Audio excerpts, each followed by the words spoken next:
या कुन्देन्दुतुषारहारधवला या शुभ्रवस्त्रावृता या वीणावरदण्डमण्डितकरा या श्वेतपद्मासना या ब्रह्माच्युतशङ्करप्रभृतिभिर्देवैः सदा वन्दिता सा मां पातु सरस्वती भगवती निःशेषजाड्यापहा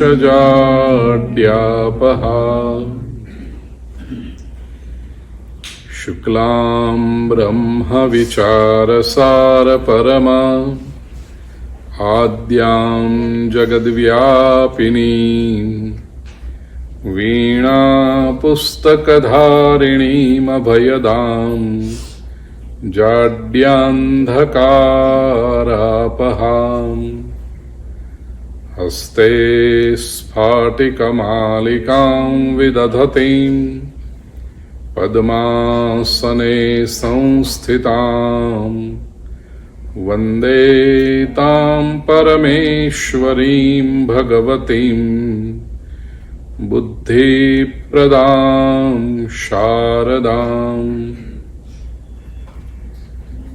वसुदेवसुतं देवं कंसचाणूरमर्दनं देवकी परमानन्दं कृष्णं वन्दे जगद्गुरुं गुरुर्ब्रह्मा गुरुर्विष्णुः गुरुर्देवो महेश्वरः गुरुस्साक्षात् परब्रह्म तस्मै श्रीगुरवे नमः। नारायणं नमस्कृत्य नरं चैव नरोत्तमं देवीं सरस्वतीं व्यासं ततो जयमुदीरयेत्।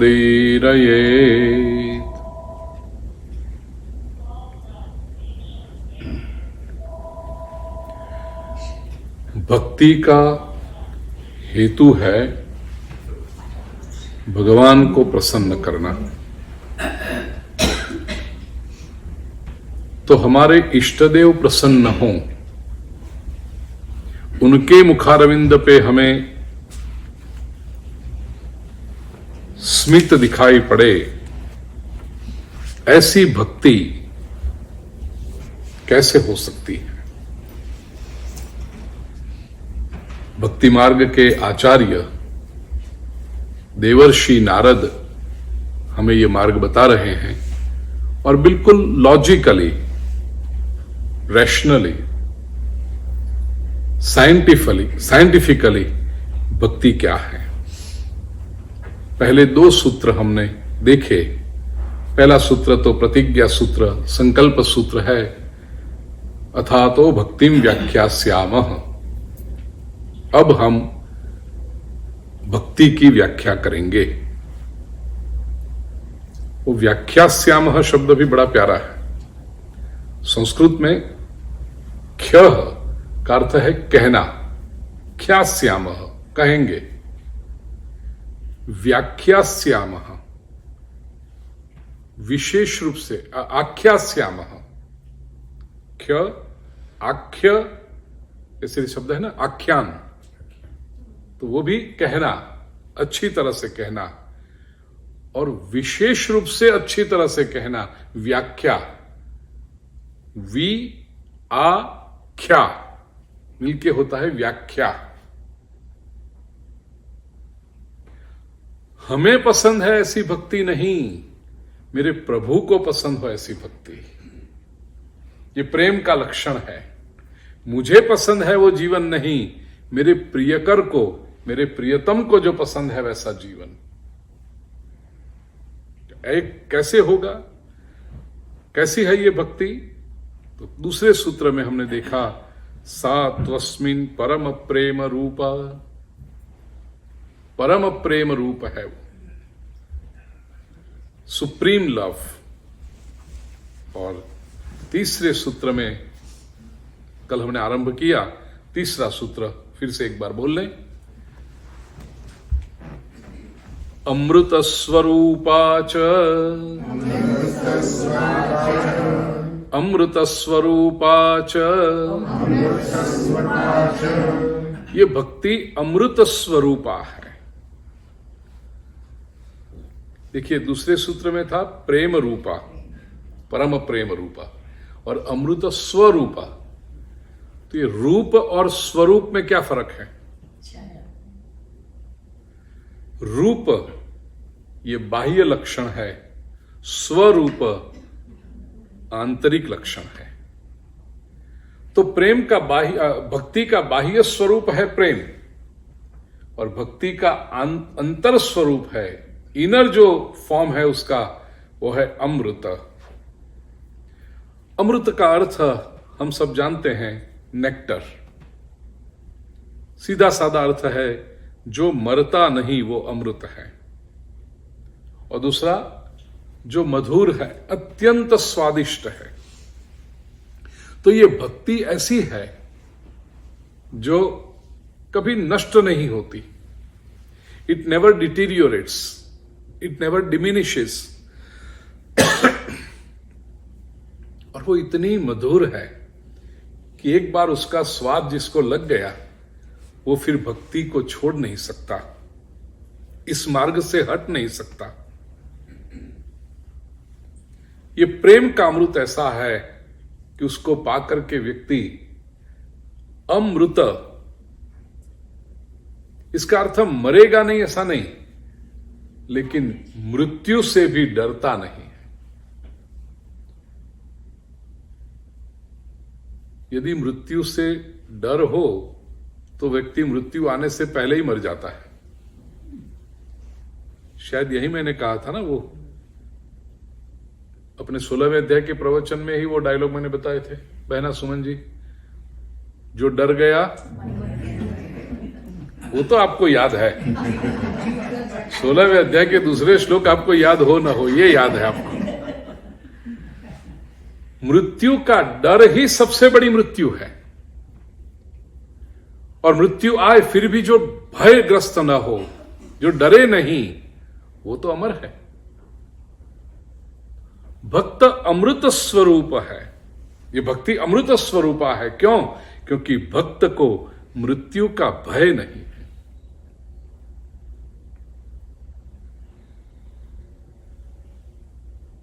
दूसरी एक बात, अमृत, देवेंद्र भाई आपको देख के मुझे याद आया,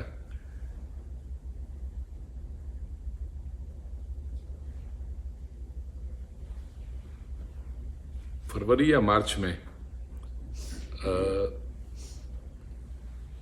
नडियाद में संतराम मंदिर में पूज्य मुरारी बापू की कथा थी और निमंत्रण था मुझे शुरुआत में कुछ वाक्य पुष्प अर्पण करने के लिए। तो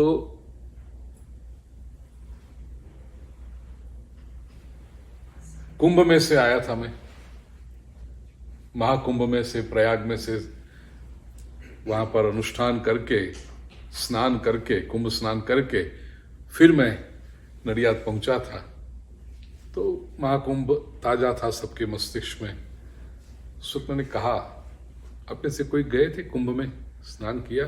We were before me. We were in December. Before नहीं, कुंभ નું टाइम નું મહત્વ છે. ओके, अमृत स्नान होते हैं, जो कुछ विशेष मुहूर्त होते हैं उस वक्त अमृत स्नान करना है, क्योंकि कुंभ का जो अमृत है वहां मिला है। ऐसा कहा जाता है कि वो कुंभ का अमृत स्नान करो तो सारे पाप नष्ट हो जाते हैं। तो नई बात ही मैंने कहा कि अमृत कहां है।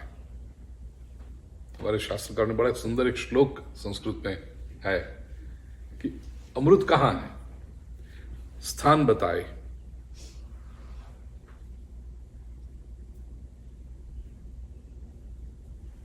पांच स्थान है अमृत के।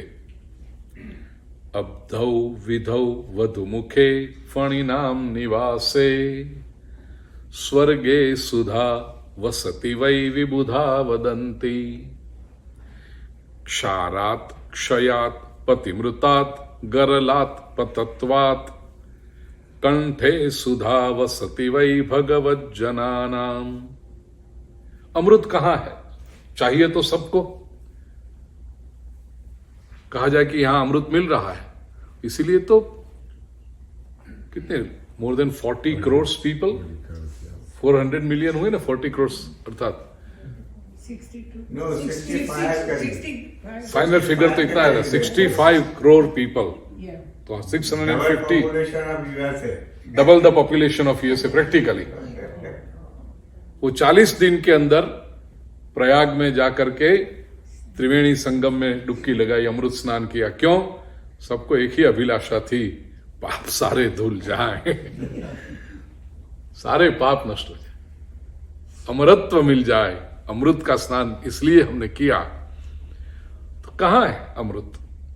शास्त्रकारों ने कहा कि 5 स्थान बताते हैं। एक अब्धौ, पहला तो समुद्र में अमृत है। श्रीमद् भागवत के 8वें स्कंद में कथा है ना, समुद्र मंथन किया तभी उसमें से अमृत की उत्पत्ति हुई। लक्ष्मी की उत्पत्ति भी उसी में से हुई है। तो अब्धौ, समुद्र में अमृत है। दूसरा विधौ, चंद्रमा में अमृत है। इसीलिए हमारे यहां कहा चंद्रमा जो है ना वो पुष्टि करता है। चंद्र का जो अमृत झरता है उसी से वनस्पति उगती है। सोम अब्धौ विधौ। तीसरा, कोई साहित्यकार होते हैं श्रृंगारिक, इरोटिसिज्म वाले, वो कहते हैं अरे छोड़ो, वधुमुखे, पत्नी के मुखारविंद में, प्रियतमा के मुखारविंद में जो अमृत है और उसके अधरोष्ठ से जो अमृत की प्राप्ति होती है, या तो उसका मुखारविंद ही आप देखते रह जाओ तो लगता है अमृत है। नहीं, कवि अपने कविता में लिखते हैं ना कि प्रेमिका का चेहरा या पत्नी का चेहरा कैसा है, तो पूर्णिमा का, पूनम का चांद, ऐसा कोई गीत भी होगा ही अवश्य, मुझे याद नहीं आ रहा है। तो ये तो आपका डेटा इतना अपडेटेड है। 14वीं का चांद या आफताब, आफताब का भी अर्थ होता है चंद्र। तो वधु मुखे, प्रियतमा के मुख में अमृत है। अब्धौ विधौ वधु मुखे फणी नाम निवासे। कोई कहता है नहीं, अमृत तो वो फणी नाग है जो, उसमें अमृत है, नागलोक में। कोई कहते नहीं, स्वर्गे सुधा वसति वै विबुधा वदन्ति। अमृत तो स्वर्ग में है, क्योंकि समुद्र मंथन में जो अमृत उत्पन्न हुआ और मोहिनी, भगवान ने मोहिनी अवतार लिया और देवताओं को बांट दिया, और देवताओं तो फिर स्वर्ग में गए, तो अमृत भी स्वर्ग में है। यहां कहां है? अब्धौ विधौ वधु मुखे फणी नाम निवासे स्वर्गे सुधा वसति वै विबुधा वदन्ति। अब कवि कहता है कि ये 5 स्थान ऐसे बताए, लेकिन लगता नहीं है ऐसा। क्यों? क्षारात क्षयात पतिमृतात् गरलात् पतत्वात्। संस्कृत भाषा की जो ब्यूटी है ना, उसके माध्यम, यदि अब्धौ, समुद्र में यदि अमृत होता तो समुद्र क्षार क्यों है, खारा क्यों है, नमकीन क्यों है वो? यदि अमृत होता तो वो तो मीठा होना चाहिए, स्वादिष्ट होना चाहिए। समुद्र का पानी कोई पी सकता है? क्षारात। यदि विधौ, चंद्रमा में अमृत होता तो क्षयात, चंद्र का क्षय क्यों होता? शुक्ल पक्ष में आप देखो चंद्र एक एक कला बढ़ती जाती है। पूर्णमासी के दिन पूर्ण चंद्र, फिर कृष्ण पक्ष में धीरे धीरे धीरे क्षय होता है चंद्र का, और अमावस को तो होता ही नहीं चंद्र। यदि चंद्र में अमृत होता तो चंद्र का क्षय क्यों होता?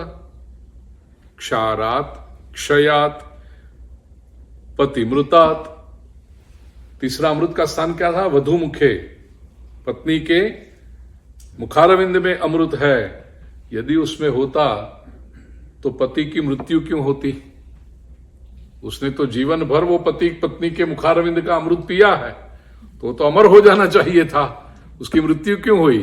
पतिमृतात्, क्षारात्, क्षयात्, पतिमृतात्, गरलात्। यदि नाग में अमृत होता तो फिर नाग में विष क्यों है? विष और अमृत दोनों साथ में तो रह नहीं सकते। और पतत्वात्, स्वर्ग में यदि अमृत होता तो स्वर्ग में से लोग अधपतित क्यों होते हैं? भगवत गीता में श्री कृष्ण कहते हैं ना, क्षीणे पुण्ये मर्त्यलोकम विशन्ति।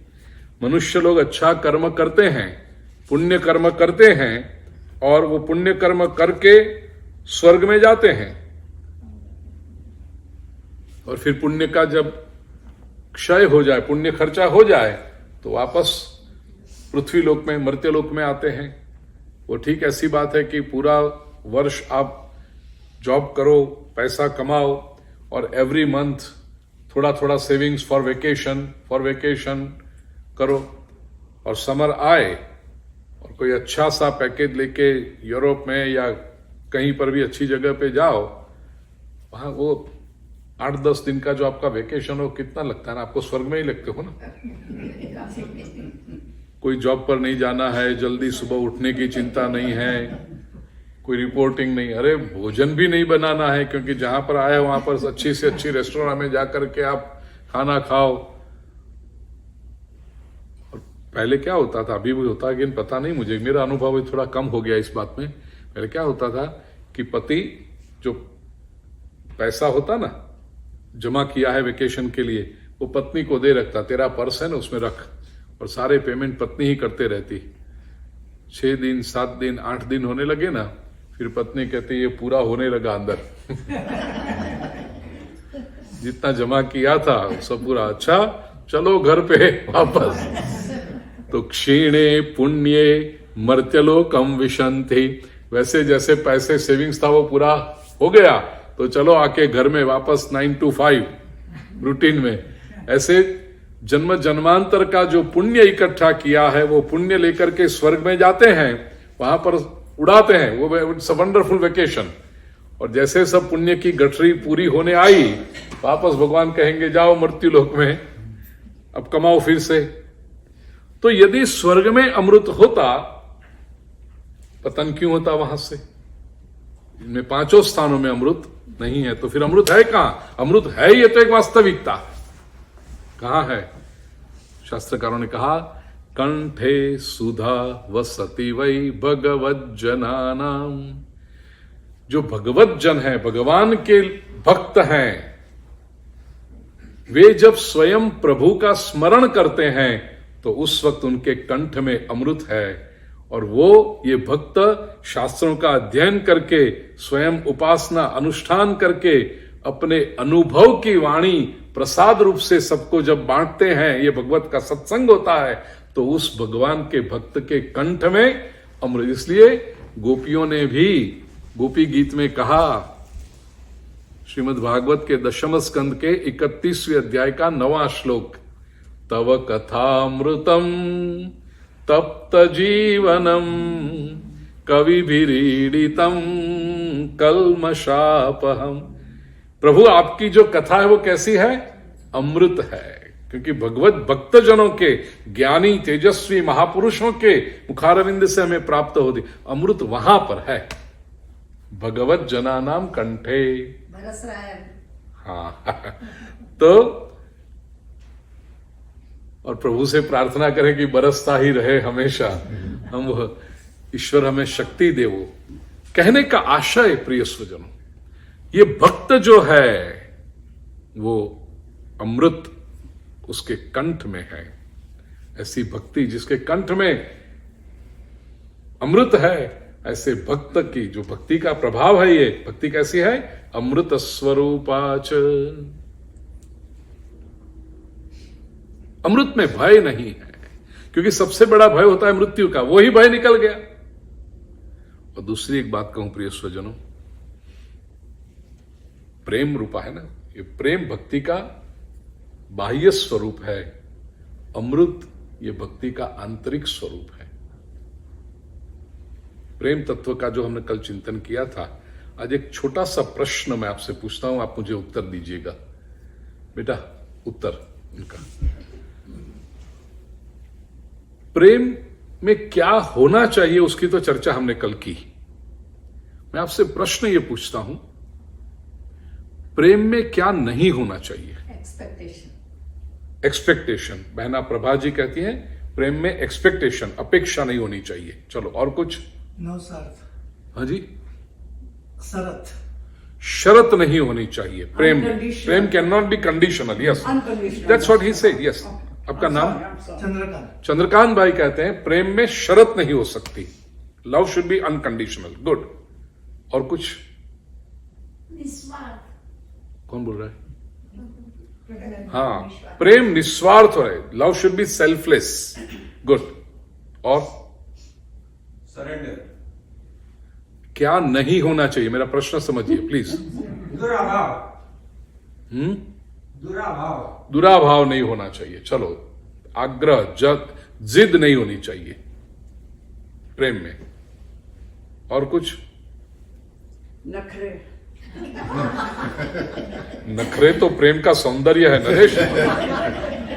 प्रेम में नखरे नहीं होंगे तो प्रेम कैसा हो जाएगा फिर? लेन देन, कौन बोल रहा है? प्रेम में लेन देन नहीं होनी चाहिए, ये भी बहुत अच्छी बात है। लेना देना बंद है फिर भी आनंद है, ये प्रेम में लेन देन नहीं होनी चाहिए। गौतम जी,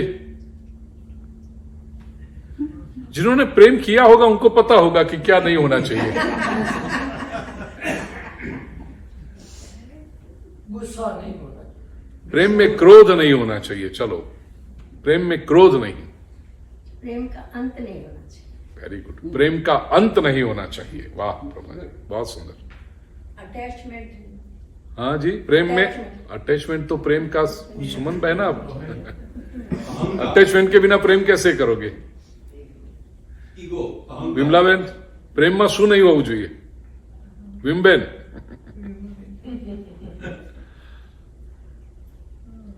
नेवर एंडिंग, ये तो आ गया ना, अंत नहीं होना चाहिए प्रेम का, तो नेवर एंडिंग। अहंकार कौन बोल रहा है? बहुत बड़ी बात है। पहली बात प्रिय स्वजनों, प्रेम में अहंकार नहीं होना चाहिए। अहंकार ये प्रेम का सबसे बड़ा स्पीड ब्रेकर है।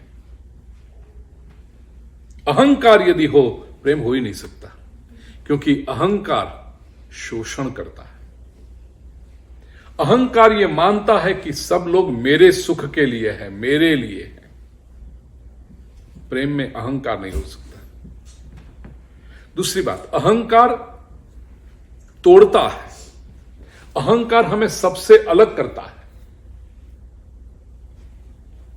तो बाकी के सब ठीक, मैं अर्थात हम अर्थात है, ये अहंकार है। जलालुद्दीन रूमी बहुत प्रसिद्ध सूफी संत हुए। उनकी एक कविता है। कविता ऐसी है कि प्रेमिका घर में है, कमरे में बंद है, उसने अंदर से दरवाजा बंद कर रखा है।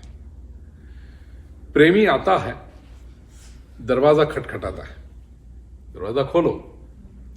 अंदर से प्रेमिका पूछती है कौन है, और ये प्रेमी कहता है मैं हूं। अंदर से जवाब मिलता है यहां दो के लिए जगह ही नहीं है।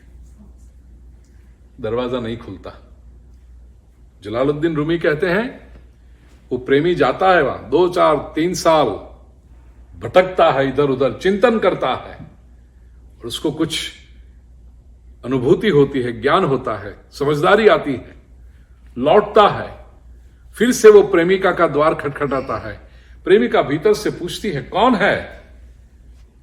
प्रेमी बाहर से कहता है तू है।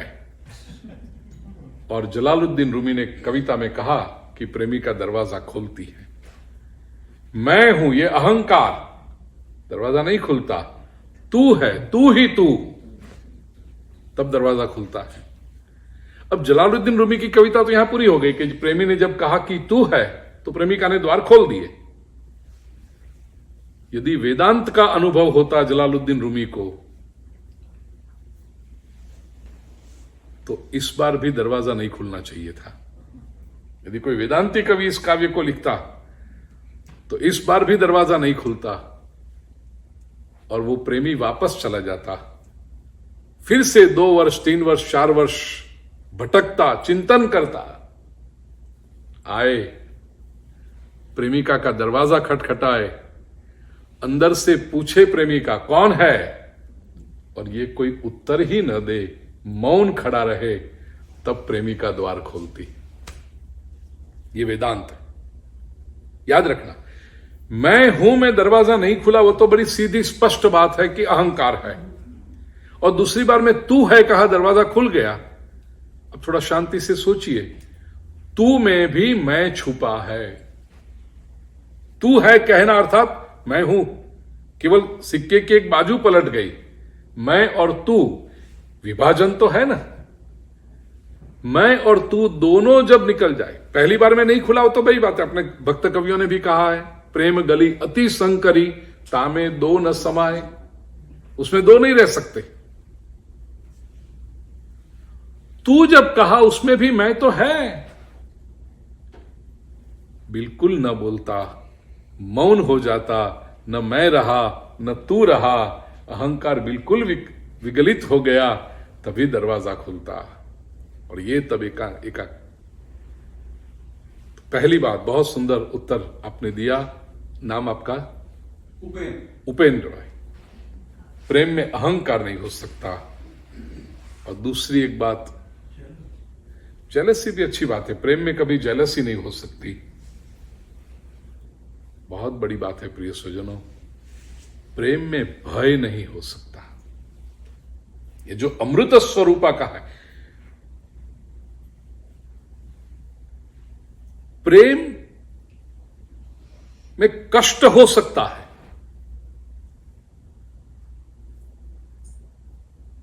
देकार्ते नाम का एक जर्मन फिलोसोफर है, यदि मेरी भूल ना हो रही हो तो, पोएट है, फिलोसोफर है। वो कहता है, वन हु लव्स सफर्स। प्रेम यदि किया तो कष्ट आएगा ही, सहन करना ही पड़ेगा। प्रेम में कष्ट हो सकता है, प्रेम में वेदना हो सकती है, लेकिन प्रेम में भय नहीं हो सकता। Love and fear can never को एग्जिस्ट। जिससे आप डरते हो उससे आप कभी प्रेम नहीं कर पाओगे, और जिससे प्रेम किया उससे डर कैसा। पति यदि पत्नी से डरती रहे तो वो प्रेम कर सकती है। और आज के जमाने की बात करूं, पति यदि पत्नी से डरता रहे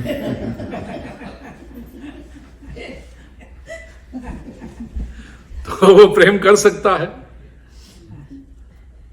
घर जाऊंगा क्या कहेगी, आज मां जगदम्बा देवी माता का क्या रौद्र स्वरूप होगा, आज कौन सा उसने अवतार धारण किया होगा, कौन सा रूप होगा आज माता जी का, मां भगवती का, शेरावाली का। यदि वो डरता रहे, कुछ भूल तो नहीं गया ना, सुबह घर से निकलते समय उसने कहा हो कि ये लेकर आना और मैं बिना लेकर चला जाऊं, डांट पड़ेगी घर पे जाके। यदि डरता रहे, प्रिय स्वजनों, love and fear can never coexist. तो ये दो बातें प्रेम को और भक्ति को अमृतत्व प्रदान करते हैं, क्योंकि अहंकार में भी विनाश है और भय में तो विनाश है ही। डरा हुआ व्यक्ति कब तक जिएगा। जैसे कई बार तो लोग कहते हैं ना कि मृत्यु से बहुत कम लोग डरते हैं, मरते हैं, मृत्यु के भय से अधिक लोग मर जाते हैं। बीमारी से बहुत कम लोग बीमार होते हैं। ह्यूमन साइकोलॉजी ऐसी है, समझो 60-62 होने लगे और उसमें फिर ऐसे न्यूज आए कि इंडिया में कजिन ब्रदर है, उसको अटैक आया, वो तो मेरी उम्र का ही, हम साथ में बड़े हुए, 62। फिर हफ्ते बाद दूसरे कुछ समाचार आए कि अपने फ्रेंड का ब्रदर इन लॉ, वो कहेगा वो मेरे ब्रदर इन लॉ को हार्ट अटैक आया। अच्छा, कितनी उम्र थी? 62। पड़ोसी को हार्ट अटैक आया, वो भी कितनी उम्र? 62। और 3-4 दिन के बाद और कुछ दूसरे समाचार आए कि उसको हार्ट 62। ये 15 दिन के अंदर 4-5 जगह से आप सुन लो ना, 62 में हार्ट अटैक, 62 में हार्ट अटैक, तो वो भी सोचता है मेरा भी 62 चल रहा है, हार्ट अटैक कब आएगा? तो बीमारी की वजह से नहीं, वो डर के मारे आ जाता है उसको। ग्रीक माइथोलॉजी में एक बड़ी सुंदर कथा है। हमारे यहां तो एक ही तत्व है, परमात्मा, जो है वो ईशावास्यमिदं सर्वम।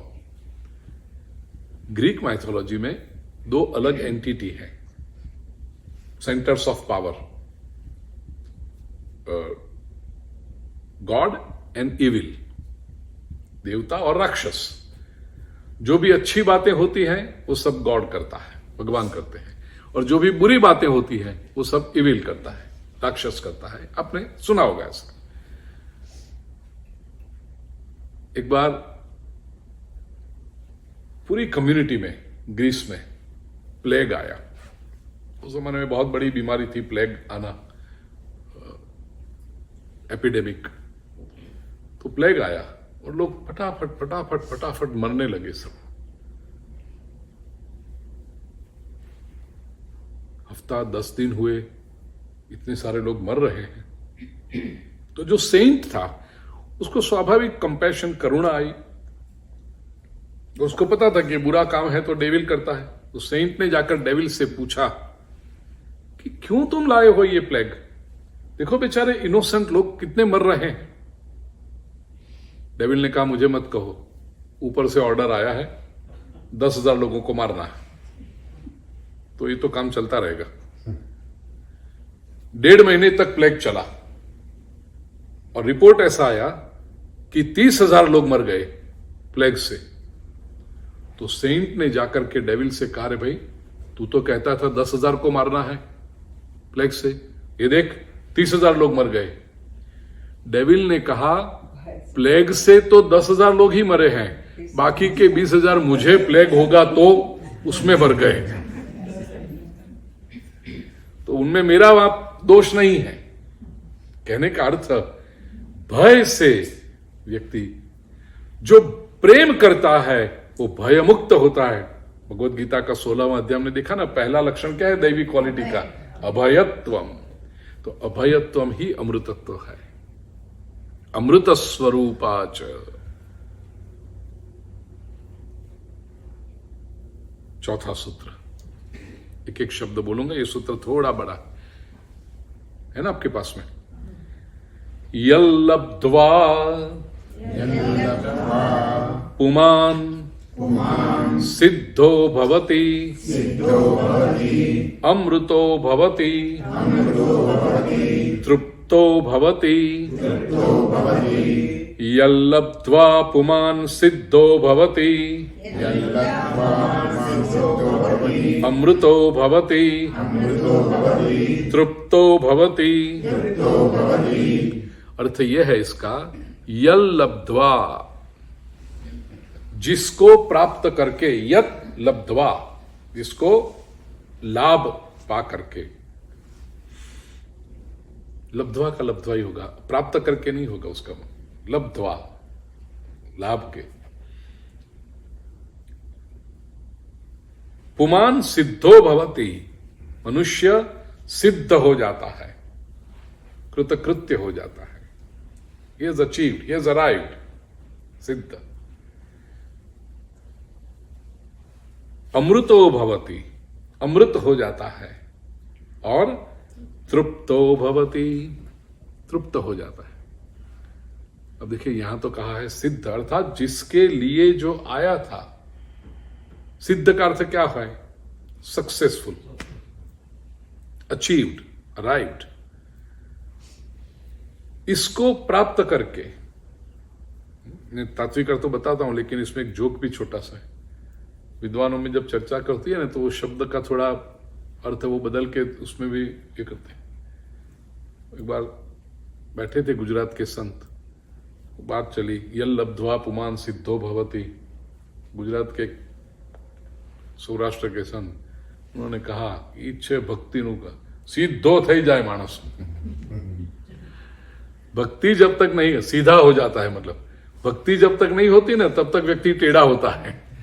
भक्ति मिल जाए तब व्यक्ति सीधा हो जाए। ये मजाक के लिए है। सिद्धो भवति का अर्थ सक्सेसफुल। सबसे पहले यल लब्ध्वा,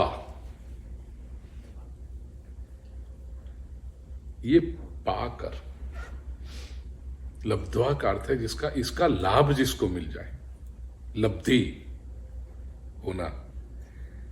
देखिए, प्राप्ति और लब्धि ये दोनों में फर्क है। इसलिए मैं खास क्यों कर बार बार मैं प्राप्ति नहीं बोल रहा हूं, क्यों? क्योंकि नेक्स्ट जो सूत्र आता है ना, 5वां सूत्र, उसमें है यद प्राप्य,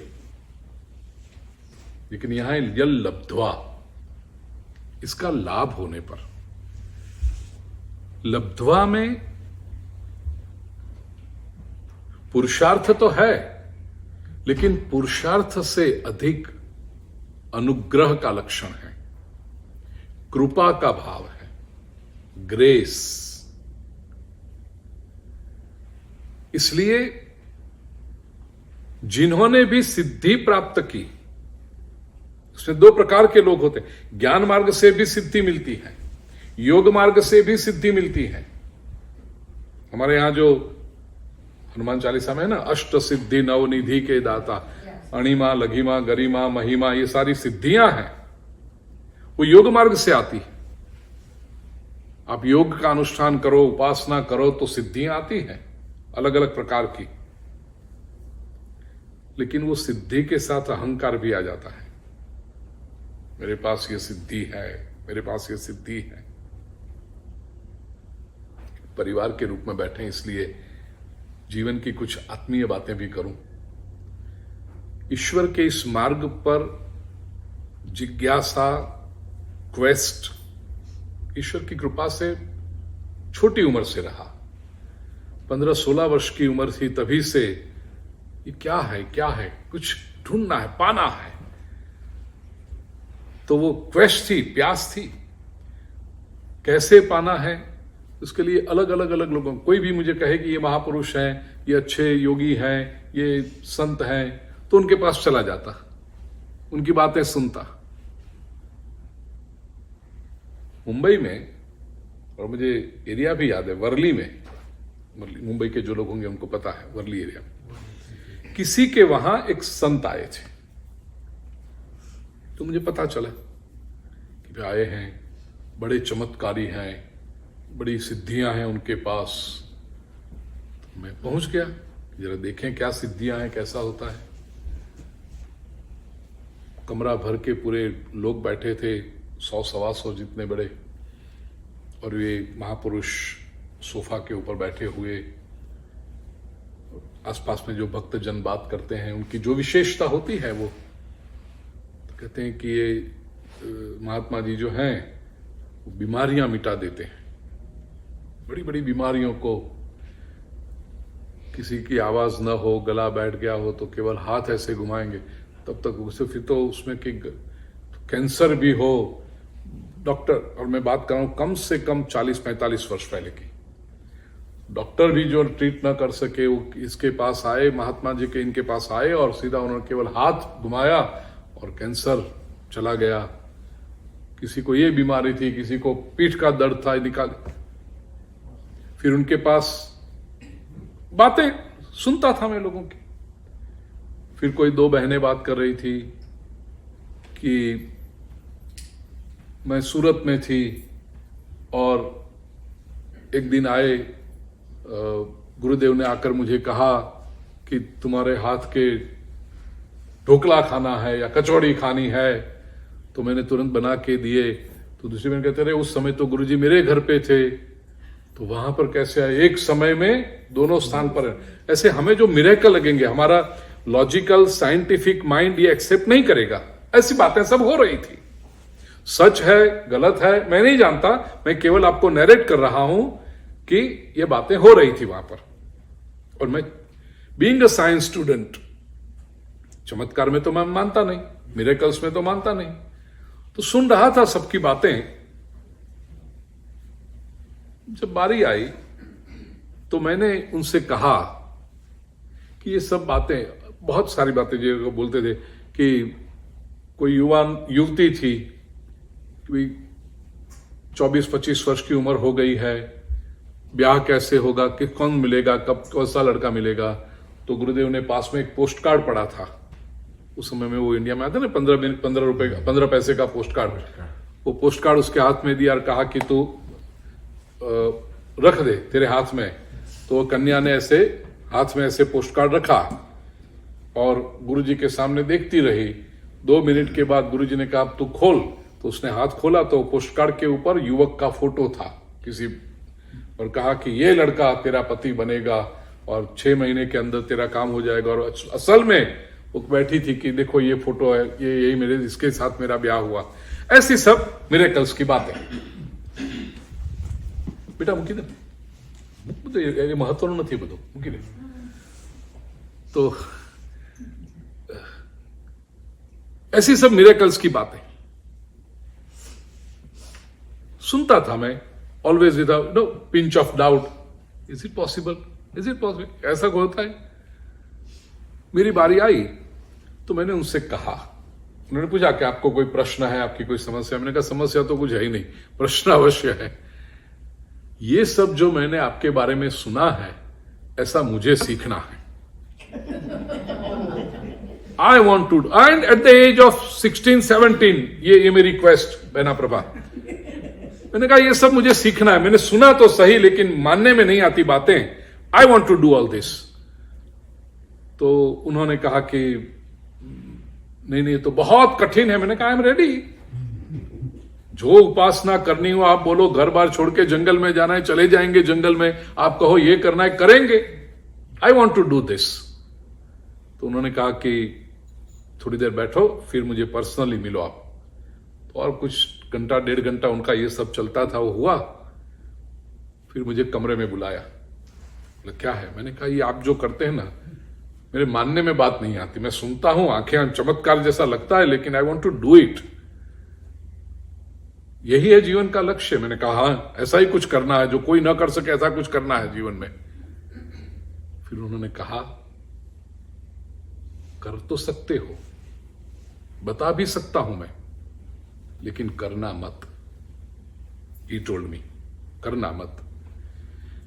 मैं कर रहा हूं, लेकिन तुम्हें इससे बहुत अच्छे काम करने हैं। ये चमत्कारों में मत पड़ो। मेरी छोटी उम्र में मैं इस मार्ग पर, उन्होंने कहा कि मैं गया उस मार्ग पर, अभी जो कर रहा हूं, लेकिन मुझे इस उम्र में, और उस समय उनकी उम्र होगी लाइक 80 आसपास की, इस उम्र में मुझे पता चल गया है कि मैं केवल बिना मेडिसिन का डॉक्टर बन के रह गया हूं। समस्या जब होती है तो लोग आते हैं मेरे पास में, समस्या दूर हो गई फिर भूल जाते हैं। पैसा नहीं लेता मैं किसी के पास से, कुछ दवाई भी नहीं देता, तो बिना मेडिसिन का मैं डॉक्टर हूं। लोग अपने स्वार्थ के कारण आते हैं, काम पूरा हो जाता है, चले जाते हैं।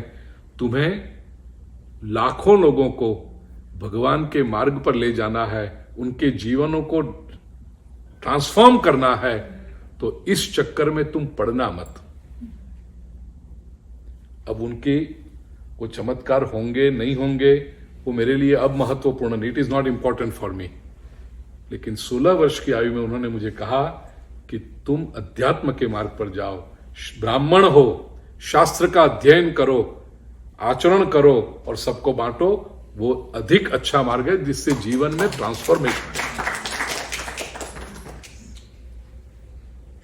मेरे कहने का आशय, सिद्धि थी उनके पास, होगी नहीं होगी राम जाने, but he was not happy with it at the age of 80।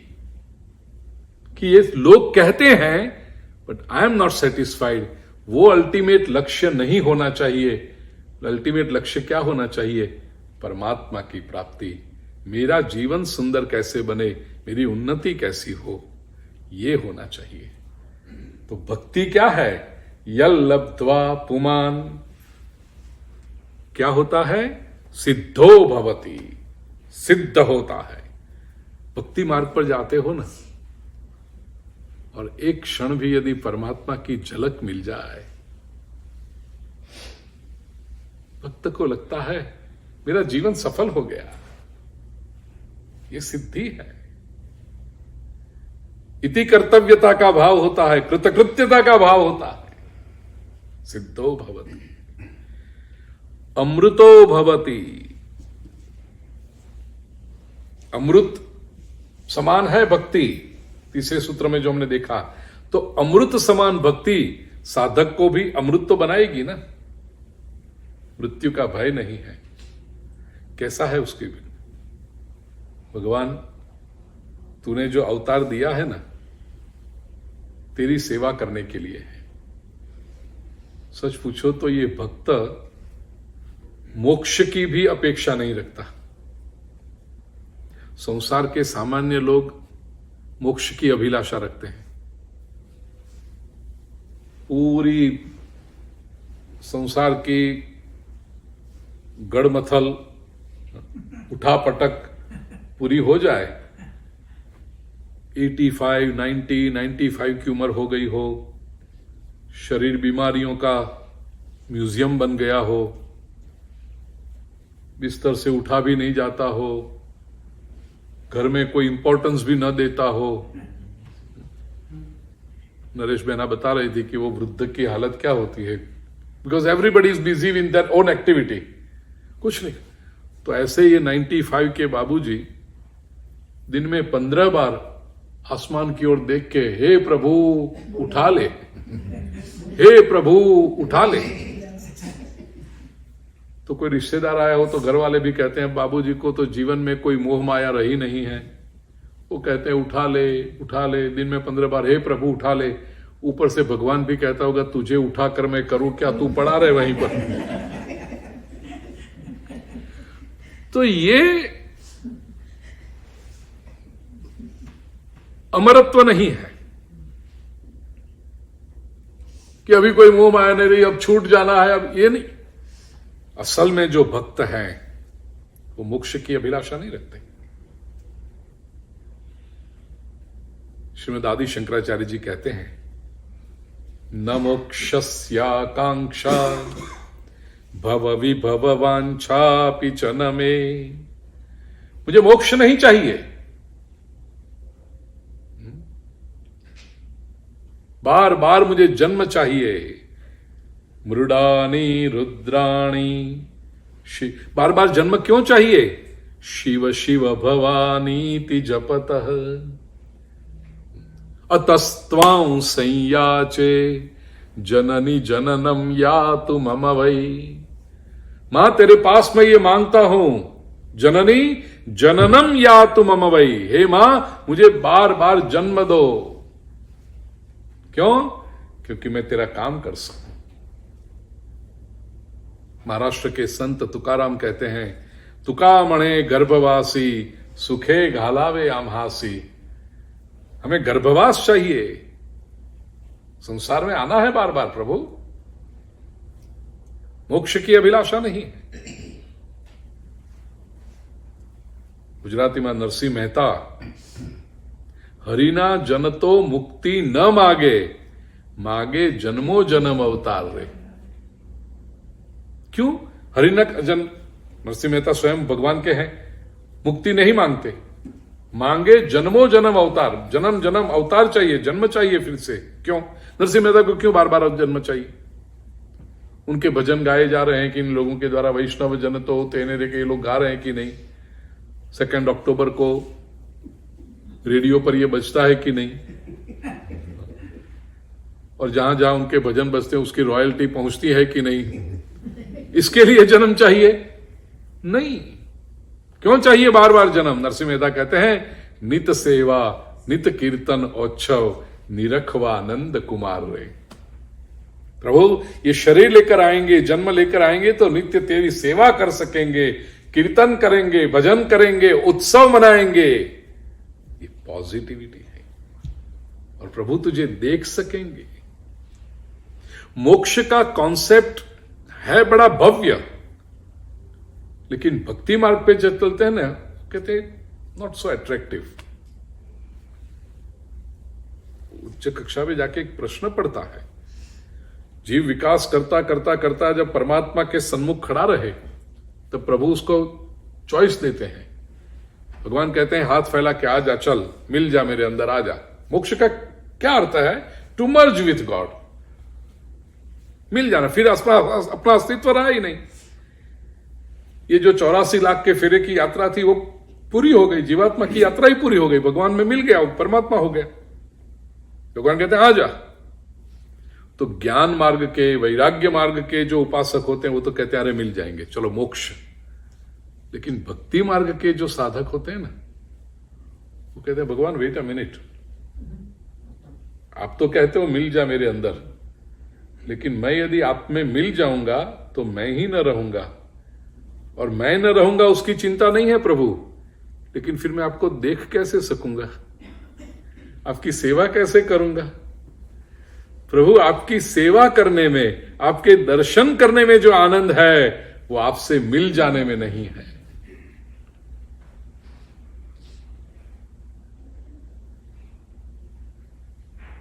मैंने एक दृश्य ऐसे देखे हैं कभी कभी, पति पत्नी, मां और पुत्र, पिता और पुत्र बहुत समय के बाद मिले हो ना एयरपोर्ट्स पर, और ऐसे ये दृश्य दिखते हैं, या तो जा रहे हो लंबी यात्रा के लिए, तो it's a very emotional state. आलिंगन करते हैं, एक दूसरे के गले मिलते हैं, और फिर मां अपने बेटे को या पिता अपने बेटे को ऐसे हाथ लेकर ऐसे देखती है चेहरे पर। फिर कब देखना सकूंगी पता नहीं, लेकिन एक बार देख लेने दे। पुराने जमाने में जरा अधिक था, अभी तो रोज दिन में 3 बार वीडियो कॉल पे बात होती है, तो वो हाँ फेस टाइम या उसमें तो वो अट्रैक्शन नहीं रहा। लेकिन आप लोग छोटे होंगे तो पता होगा। अशोक जी, हाँ जी, जब भारत से आए होंगे तो जो माँ एयरपोर्ट पर छोड़ने के लिए आई, या जो प्रिय पात्र है, तो ऐसे देखते हैं, जरा 1 मिनट, अरे फ्लाइट का 1 मिनट खड़ा रहे, जरा देख लूं तुझे। पत्र तो लिखेंगे, फोन पर शायद बात भी होगी महीने 2 महीने में 3 महीने में एक बार, लेकिन बेनमुखी रहते हैं आगे, क्या रहे हो तुम? तो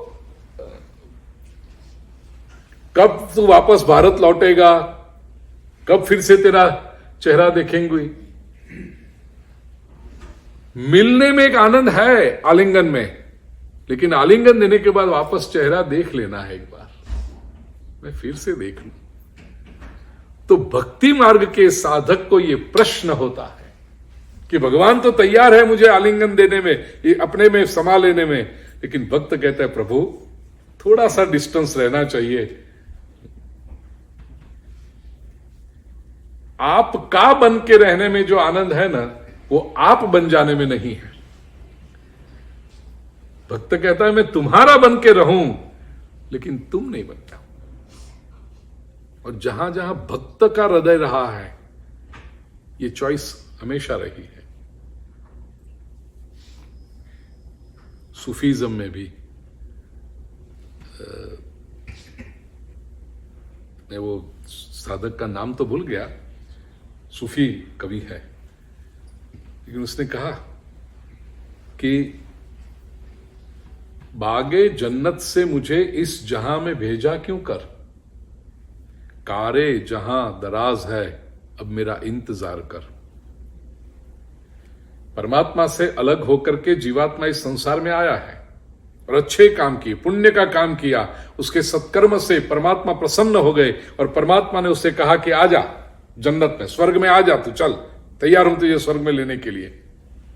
तब ये भक्त कहता है प्रभु बागे जन्नत से इस जहां में भेजा क्यों कर। जन्नत रूपी जो बगीचा है वहां, स्वर्ग रूपी बगीचा, उसमें से तूने ही मुझे भेजा ना संसार में जन्म दे करके। अब यहां मैं आ गया हूं और तेरा कार्य करने में जो आनंद है, कारे जहां दराज है, ये संसार में बहुत काम करना बाकी है प्रभु, अब तू मेरा इंतजार कर। अब मैं स्वर्ग में आना नहीं चाहता, यहां दुनिया में बहुत काम करना है, लोगों को प्रेम बांटना है, भक्ति के मार्ग पर, प्रभु तेरे मार्ग पर सबको ले आना है, सेवा करनी है मुझे। लोगों के भीतर तेरा अनुभव करके, जीवात्मा में परमात्मा का दर्शन करके ये संसार को स्वर्ग बनाना है, कारे जहां दराज है, अब मेरा इंतजार कर। मुक्ति नहीं चाहिए। ये भक्ति मार्ग का लक्षण है। लेकिन ये मुक्ति नहीं चाहिए, वही उसका अमृतो भवति, तृप्तो भवति। भक्ति मार्ग पर चलकर भक्त तृप्त हो जाता है, सेटिस्फाइड।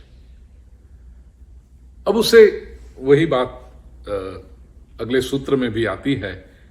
आइए 5वां सूत्र। यत् प्राप्य न किंचिद वांछति न शोचति न द्वेष्टि न रमते नोत्साही भवति। फिर से एक बार। यत् प्राप्य न किंचिद वांछति न शोचति न द्वेष्टि न रमते नोत्साही भवति। यत् प्राप्य, जिसको प्राप्त करके, न किंचित वांछति, कुछ भी वांछना, कुछ भी इच्छा नहीं करता। इसको भक्ति मिल गई। और भाष्यकारों ने तो ये भी भाष्य किया, यत् प्राप्य, चौथे सूत्र में भी जो कहा था यल लब्ध्वा, ये लब्ध्वा क्या? भक्ति। कहते भक्ति तो बाद की स्टेज है। दूसरे सूत्र में जो कहा ना, सात्वस्मिन् परम प्रेम रूपा, तो वो परम प्रेम भी यदि मिल जाए ना, तो भी किसी की कोई अपेक्षा नहीं रहती। भक्ति तो बाद में आएगी। परम प्रेम, सुप्रीम लव भी मिल गया तो उसमें ही उसको तृप्ति मिल जाती है। मोक्ष की भी अभिलाषा नहीं रहती। न किंचित वांछति, कुछ नहीं चाहिए। बार बार जन्म भी आते हैं ना, तो लगता है प्रभु तेरी सेवा करने का ही मौका है। एक कवि ने बड़ा सुंदर कहा कि प्रभु ये तू बार बार जन्म देता है, अलग अलग चोला शरीर का, और शरीर का अलग अलग चोला पहन के हम ये जीवन का नाटक करते रहते हैं। एक जीवन का 50 साल 100 साल के नाटक करके वो शरीर छोड़ा, जिसको संसार मृत्यु कहता है। तेरे पास आते हैं, फिर तू दूसरा नया शरीर दे देता है, जा। तो 84 लाख के फेरे में अलग अलग अलग चोले पहनकर अलग अलग शरीर धारण करके आते हैं। वो क्या है? प्रभु तुझे प्रसन्न करने का प्रयास है हमारा। और कवि कहता है, अब देखिए दो बातें हैं। कोई नाटक कर रहा हो, कोई कलाकार गा रहा हो, समझो कोई नृत्य कर रहा हो, तो या तो वो अच्छा करता है, और जब बहुत अच्छा करता है तो लोग उसकी प्रशंसा करते हैं, ताली बजाते हैं, वाह वाह वाह, बहुत अच्छा किया, बहुत अच्छा किया। और उसमें कोई राजा बैठा हो, बहुत बड़ा आदमी, अधिकारी, सत्ताधीश कोई, तो खुश होकर कहेगा, वाह, मांग मांग, तुझे क्या चाहिए। ऐसी होती है ना कहानियां कि दरबार में आकर के किसी संगीतकार ने अपनी कला प्रस्तुत की और राजा एकदम प्रसन्न होकर कहता है, बोल क्या चाहिए तुझे, इनाम दे देंगे बड़ा, तेरी जो इच्छा हो वरदान मांग ले। और या तो पसंद नहीं आया, ये भी तो हो सकता है। ऐसा नहीं कि जो लीला हो रही हो, जो नाटक हो रहा हो, वो अच्छा ही हो, कभी न भी हो अच्छा। तो थोड़ी प्रतीक्षा करो। एक गीत गाया, मजा नहीं आया, दूसरा गाया, मजा नहीं आया, तीसरा गाया, उसमें भी मजा नहीं आया, चौथा पांचवा, आधे घंटे तक उसके गीत सुनते रहे। फिर बाकी के लोग क्या करेंगे? बहुत ज्यादा हुआ तो उठ के चले जाएंगे। लेकिन राजा है जिसके वहां ये हो रहा है कार्यक्रम, तो वो तो उठ के कहा जाएगा, उसी के वहां तो हो रहा है कार्यक्रम। तो राजा क्या कहेगा गुस्से में आकर, हे बंद कर ये सब, व्हाट नॉनसेंस, मजा नहीं आया इसमें, बंद कर दे। सही है, दो ही हो सकता है, या तो मजा आया तो इनाम दो, मजा नहीं आया बंद करा दो। कवि कहता है, भक्त कहता है, प्रभु जन्म जन्मांतर से ये अलग अलग चोले पहनकर, अलग अलग भेष धारण करके तुझे रिझाने का हम प्रयास कर रहे हैं प्रभु, यदि ये पसंद आ गया हो तो मुझे कह दे कि वरदान मांगो क्या चाहिए, और यदि ये पसंद तुझे न आया हो तो भगवान कह दे कि बंद कर ये सब। अर्थात यदि तू मुझे वरदान मांगने के लिए कहेगा तो मैं कहूंगा जन्म मरण के फेरे से मुक्त कर दे प्रभु, तेरी कृपा चाहिए। और या तो तू बोल कि नहीं आता जीना, बंद कर दे। तो भी मुख्य बात यह है प्रभु कि जन्म मरण के चक्कर से मुक्त करा दे। लेकिन मैं जो कर रहा हूं यह मेरी ओर से तेरी सेवा है, तुझे प्रसन्न करने का मेरा प्रयास, और मुझे कुछ नहीं चाहिए। न किंचित वांछति न शोचति,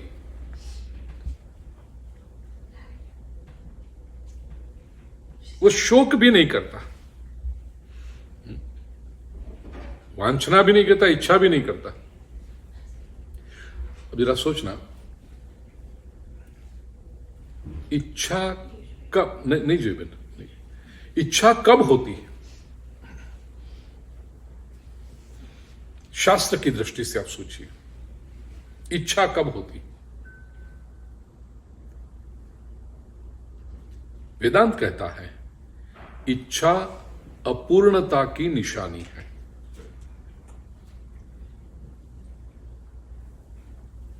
थोड़ी सी भी अपूर्णता, सेंस ऑफ इनकंप्लीटनेस आया कि इच्छा होगी।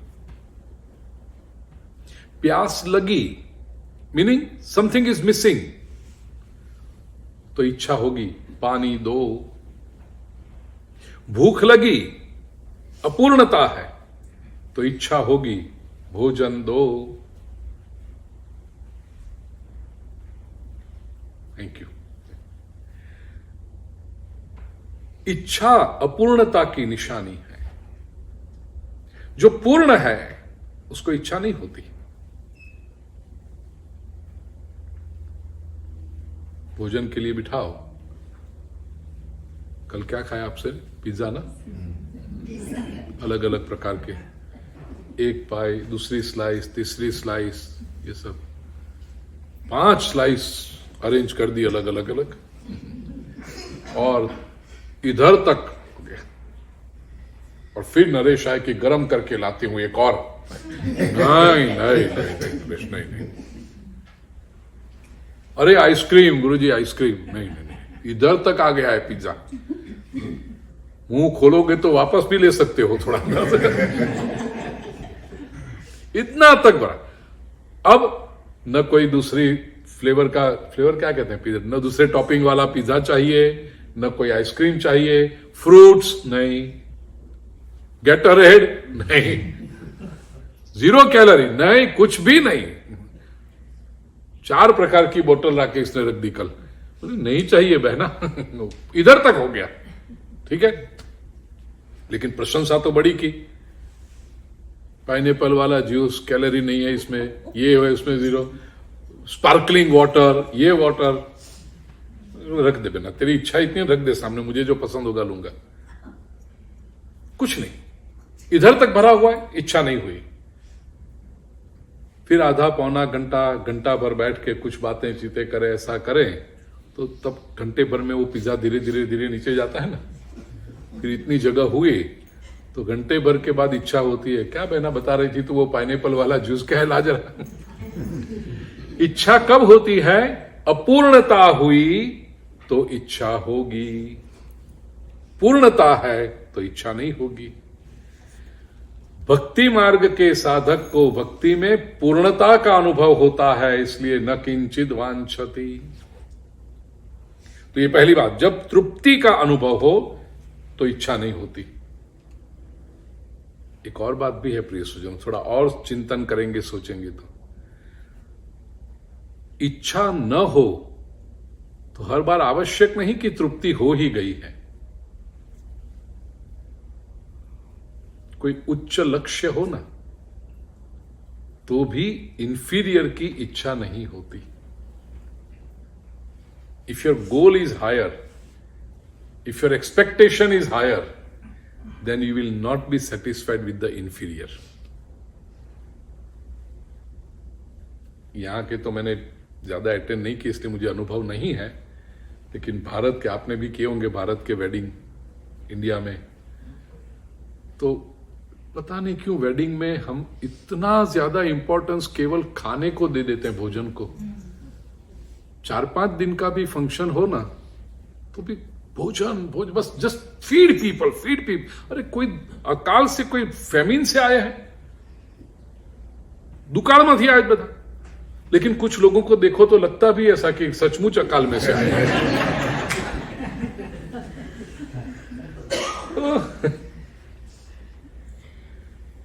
विवाह जब हो रहा हो, वेडिंग सेरेमनी या रिसेप्शन हो रहा हो, उसमें आप जाओ ना तो वो केटरर के आदमी वो यूनिफॉर्म पहने हुए, कुछ प्लेट में लेके हुए, सब घूमते ही रहते हैं। कुछ वो अलग प्रकार के जूसेस, कुछ अलग अलग प्रकार का वो, कुछ वो सली डाला हुआ होता है ना, वो टूथपिक डाला हुआ, जो भी हो। शेखर भाई तुमने खबर, पता नहीं उसमें स्मूदी भी रहती होगी। दोनों दिन प्रवचन में आपकी स्मूदी का मार्केटिंग किया है शेखर भाई, ब्रांडिंग किया है आपका। वो लेके घूमते रहते हैं। और कुछ लोग हैं ना, कोई एक को भी जाने नहीं देते वापस, जो भी लेके आया लाओ लाओ लाओ। कुछ लोग होते हैं नहीं नहीं नहीं नहीं नहीं नहीं नहीं। एक अंगत बात बताऊं, हमारी दिक्कत बड़ी बहुत होती है। हम जो निमंत्रण देते हैं तो बिठा देते हैं अलग से, फिर आस में 2-4-5 लोग खड़े रहते हैं। फिर वो केटरर का आदमी, उसको बेचारे को क्या पता, उसको तो लगता है वन ऑफ द गेस्ट, तो उसको तो अपनी ड्यूटी करता है। प्लेट लेके ऐसे पास में भी आए ना तो तीसरा भी नहीं नहीं नहीं, गुरु जी को नहीं, अरे जोवा तो दे, जोवा तो दे, गुरु जी को नहीं, गुरु जी को। तो हमें तो वो ऊपर से वो तिली ही दिखाई पड़ती है, नीचे क्या है वो तो पता ही नहीं चलता।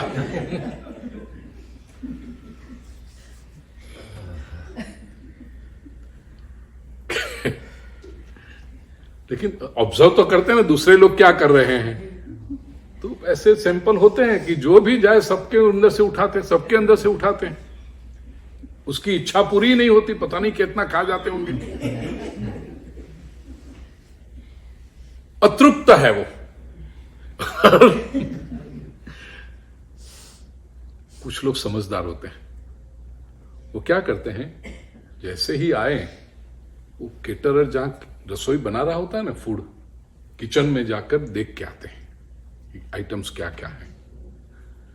फिर पास में बैठे हुए कहते हैं, ये पकौड़ियों से पेट मत भर, अंदर रबड़ी रसगुल्ला है, तो ये सब से तीली वालों से ही पेट भर देगा, या वो जूस पी पी के पेट भर देगा तो खाना क्या खाएगा।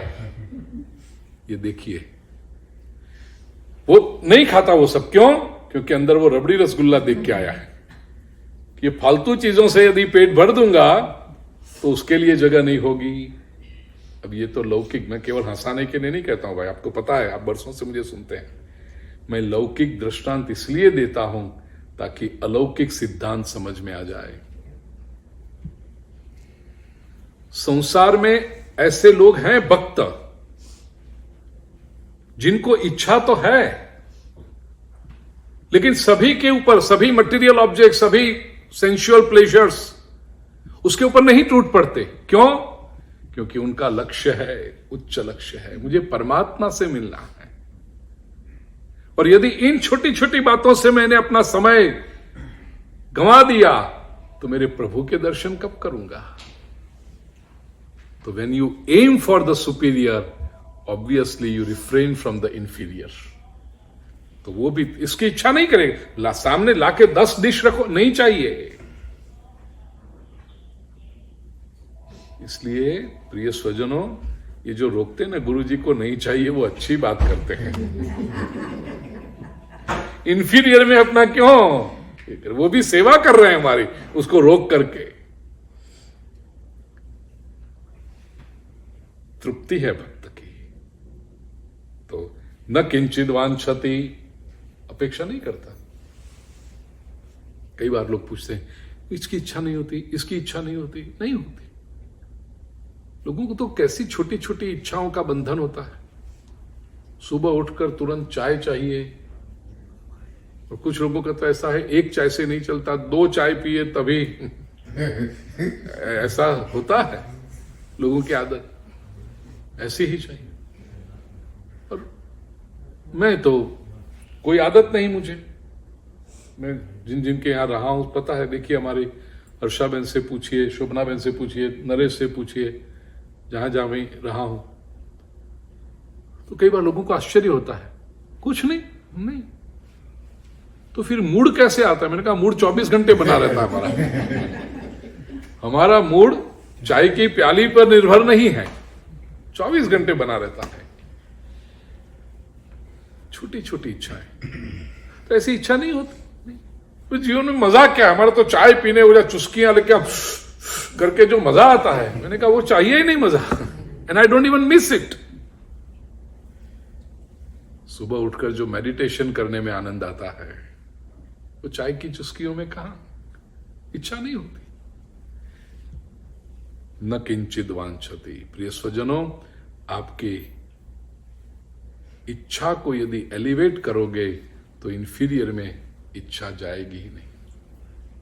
कपड़ों में, ज्वेलरी में, देखो हमारी बहनों माताओं का एक टेस्ट जब बन जाए ना कि आपको एक ब्रांड का यही चाहिए, ऐसा ही चाहिए, फिर वो सस्ते वाला, सामान्य लोग अरे सस्ते में मिल रहा है, ले लो $10 में, वो डॉलर शॉप अभी है कि गई? वो कचरा वाला तो रहेगा ही।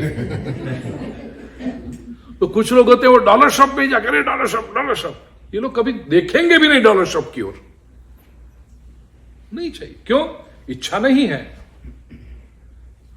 श्रेष्ठ लेंगे, भक्त श्रेष्ठ की ओर देखता है, परमात्मा की ओर देखता है, इसलिए न किंचित वांछति न शोचति। भक्त शोक भी नहीं करता, चिंता भी नहीं करता, शोक भी नहीं करता। प्रिय स्वजनों, शोक कब होता है, चिंता कब होती है? 3 बातें देखना। अतीत अच्छा था, वर्तमान से संतोष नहीं है, और भविष्य में आशा नहीं है, संभावना नहीं है भविष्य में, तभी व्यक्ति को शोक होता है। Try to understand this principle. Past was glorious, present is unsatisfactory, and there is no great hope from the future.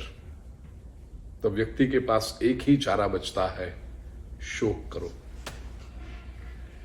चिंता, शोक हमेशा पास्ट की, जो हो चुका उसी का शोक होता है। तो भविष्य बहुत अच्छा था, लेकिन वर्तमान संतोषजनक नहीं है। इस लोग कहते हैं ना, अरे हमारे तो ऐसा था, हमारे पिताजी ऐसे थे, हमारे दादाजी ऐसे थे, ऐसा। पास्ट वॉज ग्लोरियस, वर्तमान it is not coming up to the mark, संतोषजनक नहीं है। वर्तमान संतोषजनक न भी हो, लेकिन भविष्य की यदि अभिलाषा हो तो व्यक्ति पास्ट का सोच नहीं करेगा। यहां का, अमेरिका का एक दृष्टांत आपको दूं। अमेरिका का मतलब वेस्टर्न वर्ल्ड का। आप में से कई लोगों का यह अनुभव होगा। बड़ा मकान, like 7,000 square feet, 6 bedrooms with 5 garages, and you know what, front yard, back yard, ये सब बहुत कुछ, टेनिस कोर्ट, स्विमिंग पूल के साथ इतना बड़ा मकान। किसी कारणवश उसमें से मूव आउट करना पड़ा, और अब 3 बेडरूम के छोटे घर में रहते हैं, अपार्टमेंट में। गाड़ी भी गराज में नहीं, बाहर पार्क करनी पड़ती है। ऐसी स्थिति है। और भविष्य कैसा होगा ये पता नहीं है। इन्वेस्टमेंट सब कम होता जा रहा है, एक्सपेंसेस बढ़ते जा रहे हैं, तो ये व्यक्ति शोक करेगा कि नहीं? जो भी आएगा उसको कहेंगे अरे हमारा तो इतना बड़ा मकान था, ऐसा था, वैसा था। अब जरा सेकंड दृश्य बताऊं मैं आपको। भविष्य भव्य था, अतीत भव्य था, भूतकाल बड़ा मकान था। अभी 3 बेडरूम के अपार्टमेंट में है, रेंट पे है। अपार्टमेंट रेंट पे ही होता है, तो रेंट, कॉन्डो नहीं, रेंट। लेकिन रेंट पे इसलिए आए हैं कि दूसरा एक कस्टम मेड होम बना रहे हैं, लाइक 10 एकड़ के प्लॉट के ऊपर, लॉट के ऊपर, और वो अच्छा भाव आया, पुराने मकान का रेट अच्छा, कोई कस्टमर मिल गया तो निकाल दिया कि ये इतना अच्छा भाव जल्दी से नहीं आएगा, निकाल दो। और it is going to take about a year or so, may be कितना हसू भाई कितना टाइम लग गया वो मकान मोटू बना था? वर्ष, 1.5 वर्ष, अबाउट 18 months और सो। तो स्टॉप गैप अरेंजमेंट के लिए 3 बेडरूम का एक अपार्टमेंट रेंट कर लिया है। पास्ट वॉज ग्लोरियस, मकान बहुत बड़ा था। प्रेजेंट इज नॉट सेटिस्फैक्टरी, क्योंकि इतने बड़े मकान में रहे तो 3 बेडरूम में तो अच्छा लगेगा नहीं, बहुत सारे एडजस्टमेंट करने पड़ते हैं, गाड़ी बाहर पार्क करनी पड़ती है सब। लेकिन शोक नहीं होगा, क्यों? उससे भी बड़ा मकान बन रहा है, भविष्य ऑप्टिक बहुत बड़ा है, आशा बहुत अच्छी है। तो अरे दिन में 2 बार जाके देख के आते हैं क्या कंस्ट्रक्शन ने कितना काम किया, कॉन्ट्रैक्टर क्या कर रहा है, कितना हो रहा है। तो जो भी कोई आएगा उसको गौरव से कहेंगे बड़ा मकान था, लेकिन अरे अच्छा क्लाइंट आया, बहुत अच्छा रेट आया, दे दिया, और बस अब 3 महीने बाकी है, नए घर में मूव इन हो जाएंगे। द फ्यूचर इज ब्राइट, तो चिंता नहीं होगी। वर्तमान का असंतोष रहना स्वाभाविक है, सभी, everybody is somewhat not satisfied with the present, तो शोक होगा। प्रिय स्वजनों, भक्त के जीवन में अतीत भव्य होगा, जैसा भी होगा उसमें से वो लेसन ले लेता है, वर्तमान का असंतोष नहीं रखता है, और उसको पता है कब मिली हो, कब जाई हो, कब मेरे परमात्मा के साथ मिलन होगा, मेरा भविष्य तो सुप्रीम है, श्रेष्ठ है। तो फिर नत्वम शोचितुमर्हसि, कृष्ण कहते हैं ना अर्जुन से, तू शोक करने योग्य नहीं है, भविष्य श्रेष्ठ है। भक्त के लिए अपना भविष्य ईश्वर से एक रूप होना है, और वो तो उससे लगता है कि यस, मेरा पुरुषार्थ, मेरी साधना तो चल रही है, और मेरे प्रभु करुणा के सागर है, वो निरंतर अनुग्रह करते रहते हैं, तो भविष्य मेरा श्रेष्ठ है। इसलिए भक्त न शोचति, न किंचित वांछति, न शोचति, न द्वेष्टि। भक्त किसी का द्वेष नहीं करता है। द्वेष कब आएगा? दूसरा मुझसे बेहतर है और वो सहन नहीं हो रहा है, तभी द्वेष आएगा। दूसरा मुझसे बेहतर है तो बहुत अच्छी बात है। इनफैक्ट साधक के लिए अपने से आगे चलने वाला जो व्यक्ति है, मोर सक्सेसफुल, मोर पावरफुल, वो द्वेष का सोर्स नहीं बनता, वो इंस्पिरेशन का सोर्स बनता है। इसने क्या किया होगा?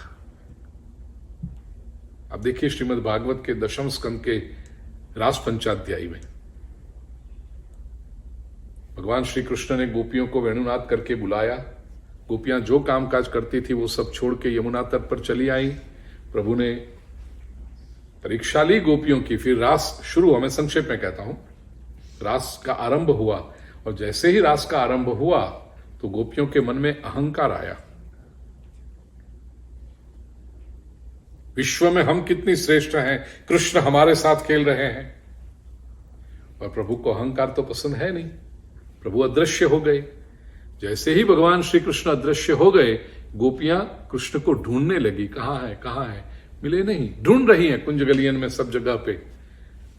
वृक्षों से पूछा, लताओं से पूछा, पृथ्वी से पूछा, तुलसी जी से पूछा, कहीं से उत्तर नहीं मिला। कृष्ण की लीलाओं का अनुकरण भी करने लगे, विरह दशा है गोपियों की। और ढूंढते ढूंढते एक गोपी, जिसको महापुरुष कहते हैं राधा जी, इनको जब देखा, अनया राधितो नूनम भगवान हरिरीश्वर, इसने भगवान की कैसी उपासना की होगी। श्रीमद् भागवत के 10वें स्कंद के 30वें अध्याय का यह श्लोक है, टुवर्ड्स द एंड। अनया राधितो नूनम भगवान हरिरीश्वर यन्नो विहाय गोविंद प्रीतो यामनयद रह। इस गोपी ने हमसे भी बढ़कर भगवान की कितना प्रेम किया होगा प्रभु को, कितनी भक्ति की होगी, कितनी सेवा की होगी कि उसकी भक्ति से प्रसन्न होकर के प्रभु हम सबको छोड़कर इसके साथ एकांत में गए। केवल पदचिन्ह देखे हैं।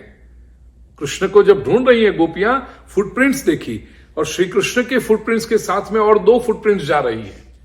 वो साइज में थोड़ी छोटी है, रेत में कम दबी है। तो चालाक गोपी थी कि उसने कहा ये तो भगवान के फुटप्रिंट्स है, भगवान के चरण चिन्ह हैं, लेकिन साथ में जाते हैं ये कोई गोपी है, हमारी ही कोई सखी है ये।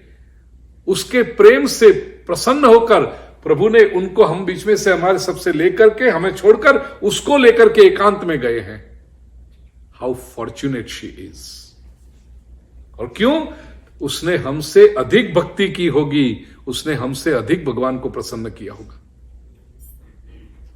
जेलसी नहीं है, द्वेष नहीं है।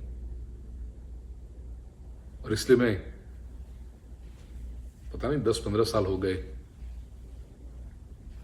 कोई फिल्म आई थी हिंदी, और उसमें कैसा कोई गाना था। अब मैं तो फिल्म देखता नहीं, लेकिन गाना मुझे क्यों पता चला, लंदन में या यहां पर भागवत कथाएं होती है ना, बड़े बड़े आयोजन जो होते हैं बड़े शहरों में, न्यूयॉर्क में हो या शिकागो में, ऐसे बड़े शहरों में, तो वो कथा तो सुने लोग, लेकिन साथ में they make it a very big community event. तो कथा के साथ में यूथ को ज्वाइन करने के लिए क्या करते हैं, महीने भर पहले यूथ से कहते हैं कि चलो क्या करोगे आप लोग, कुछ परफॉर्मेंस दो आप कथा में। तो एक आध परफॉर्मेंस उसका रखते हैं, तो परफॉर्मेंस के बहाने यूथ अपने भीतर इंटरेक्शन करे।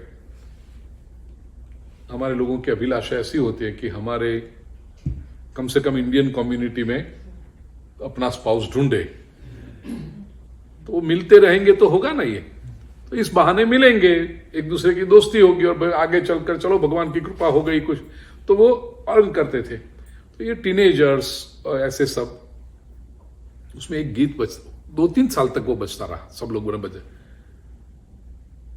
एग्जैक्ट तो शब्द मुझे याद नहीं, लेकिन उसके कुछ भाव ऐसा था कि वृंदावन में कृष्ण यदि गोपियों के साथ रास खेले तो राधा क्यों न जले।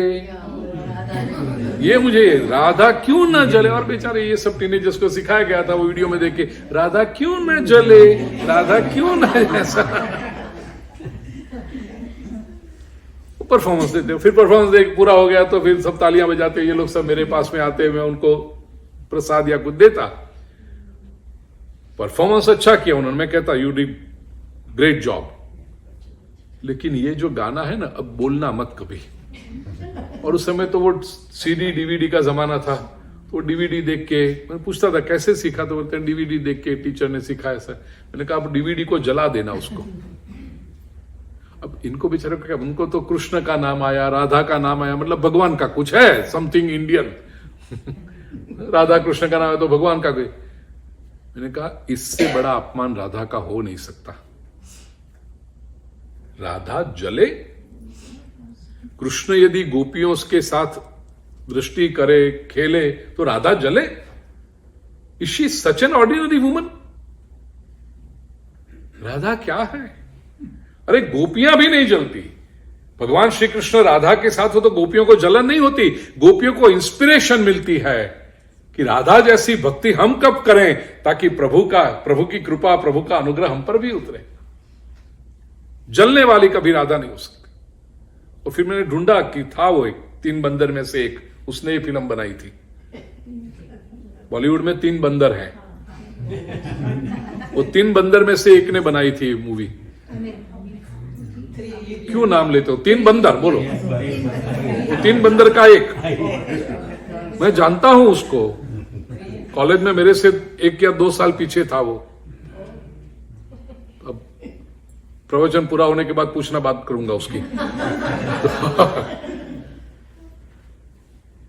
बंदर है। बाद में मुझे कंट्रोवर्सी ऐसी आई कि मेरी वाइफ बहुत डरती है, उसको बहुत ये लगता है, अरे निकल बाहर, हम नहीं चाहिए तू हमें। ऐसे लोगों को तुझे अधिकार क्या है राधा जी के बारे में कुछ कहने का? ऐसे लोगों को उल्टे बांधकर, कपड़े निकाल करके डंडे से फटकारना चाहिए और नीचे मरचानी धूणी करवी જોઈએ। इसको अधिकार क्या है ये कहने का राधा के बारे में कुछ, या कृष्ण के बारे? दूसरा एक बंदर को जैसा ले आया, कृष्ण करे तो रासलीला, मैं करूं तो कुछ कैरेक्टर ढीला। ये बंदरों ने यही काम किया है।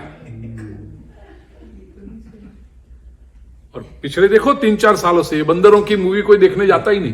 बंदर बेकार बैठे हैं अभी, तो जाओ भी मत, जस्ट रिजेक्ट देम। इतना बड़ा ऑपरेशन सिंदूर हुआ, ये 3 में से एक भी बंदर ने कोई कमेंट नहीं किया, कोई अप्रिशिएशन नहीं किया। 4 बंदर हैं, 4 चौथा कौन? मैं तो 3 खाने ना। हाँ छोड़ो, 3 साइफ अली, सलमान। चलो, हाँ वो चौथा वाला बराबर है, चौथा वाला। अब मैं 4 बोलूंगा, शुभ जी। सही बात है, चौथा वाला भी है। तो कहने का आशय कि इतना बड़ा एक हिस्टोरिक इवेंट बनता है, या पड़ोसी आके अपने लोगों को धर्म पूछ के मारता है, 15 दिन तक, 20 दिन तक, महीने भर तक कुछ नहीं बोलते, no you don't even comment on it. ऐसे ढोंगी बंदर है ये लोग।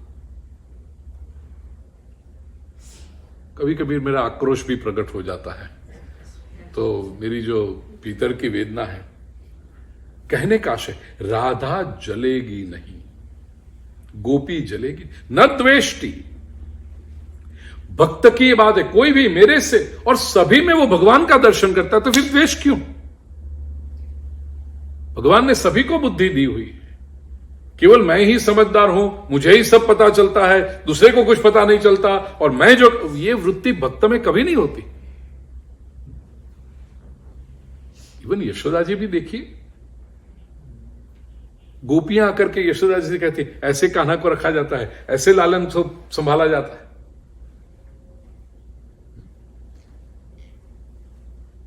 शकट भाजन लीला हुई, यशोदा जी ने तो लालन को वो गाड़ी के नीचे, बैलगाड़ी जो होती है खाली, उसके नीचे रख दिया, और लालन ने लीला की शकट भाजन को, भागवत सुनना पूरी कथा सुनने के लिए, तो टूट गया, गाड़ी टूट गई, सब ऊपर दूध दही मिठाइयां थी, मिट्टी में मिल गई। लोग अरे क्या हुआ, देखो गाड़ी टूट गई, शकट टूट गया। नीचे आके देखा, अरे लालन है। गोपियों की दृष्टि पड़ी, अरे लालन को किसने रखा यहां पर? यशोदा जी कहते, मैंने रखा। पता चलता है तुझे कैसी मां है तू, ऐसे रखते हैं लालन को। ये तो ठीक है गाड़ी बाजू पर पड़ी, लालन के ऊपर पड़ती तो, अब जब गोपियों ने कहा कि ऐसे नहीं रखते, यशोदा जी तो नंदरानी है, कह सकती थी ना, तुम कौन होती हो मुझे कहने वाली, मेरा बेटा है लालन, मैं उसको रखूंगी, मुझे सब पता चलता है। यशोदा जी ये नहीं देखती कि गोपियां मुझे सिखा रही हैं, यशोदा जी केवल ये देखती, इनको लालन कितना प्यारा लगता है, इनको लालन के प्रति प्रेम है, इसलिए ये गोपियां मुझे ऐसा कह रही हैं। तो यशोदा जी को बुरा नहीं लगता था, कोई बुरा नहीं मानती थी यशोदा जी। आजकल की यंग मदर से कहो बालक को ऐसे संभाला जाता है, mom I have googled enough. दूसरे की बात, मदर इन लॉ की तो बात नहीं, उसकी अपनी मां हो वो भी नहीं बोल सकती बेटी को।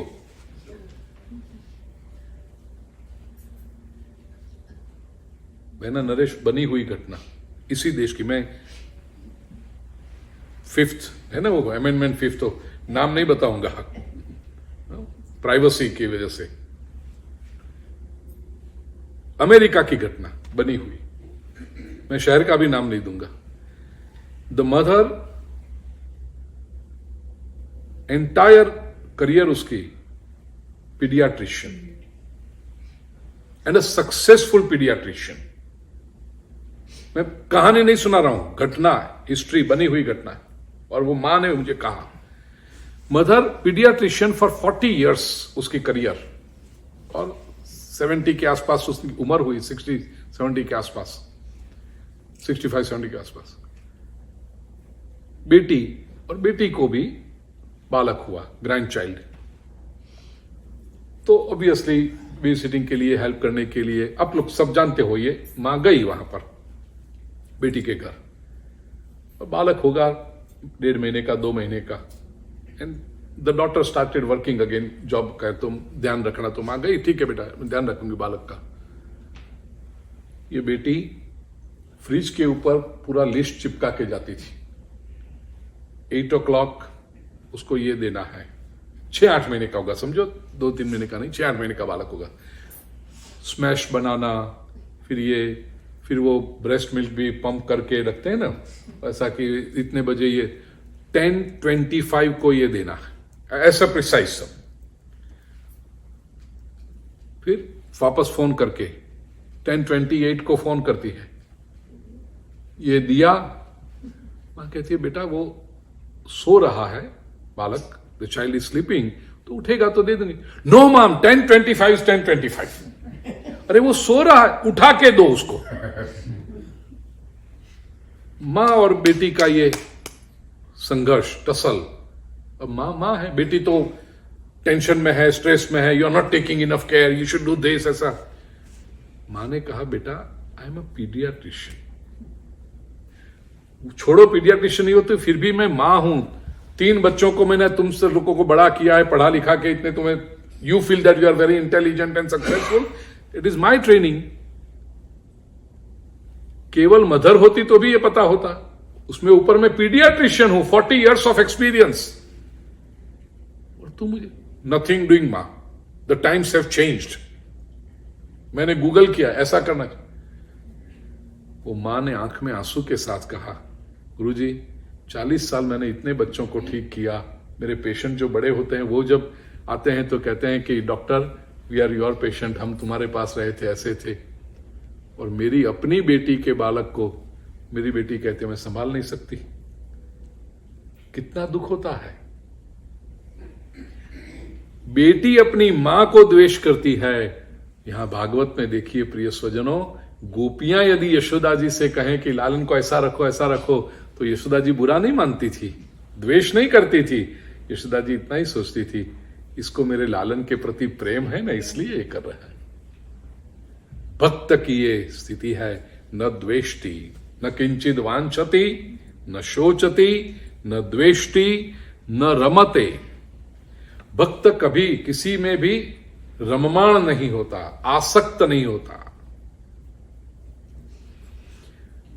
कोई विषय मिल गया, कोई ऑब्जेक्ट मिल गया तो उसका आनंद लेगा वो, लेकिन उसके बाद उसी का स्मरण करना, अरे बहुत मजा आया बहुत मजा आया, फिर से कब मिलेगा, फिर से, ये भक्त नहीं करता।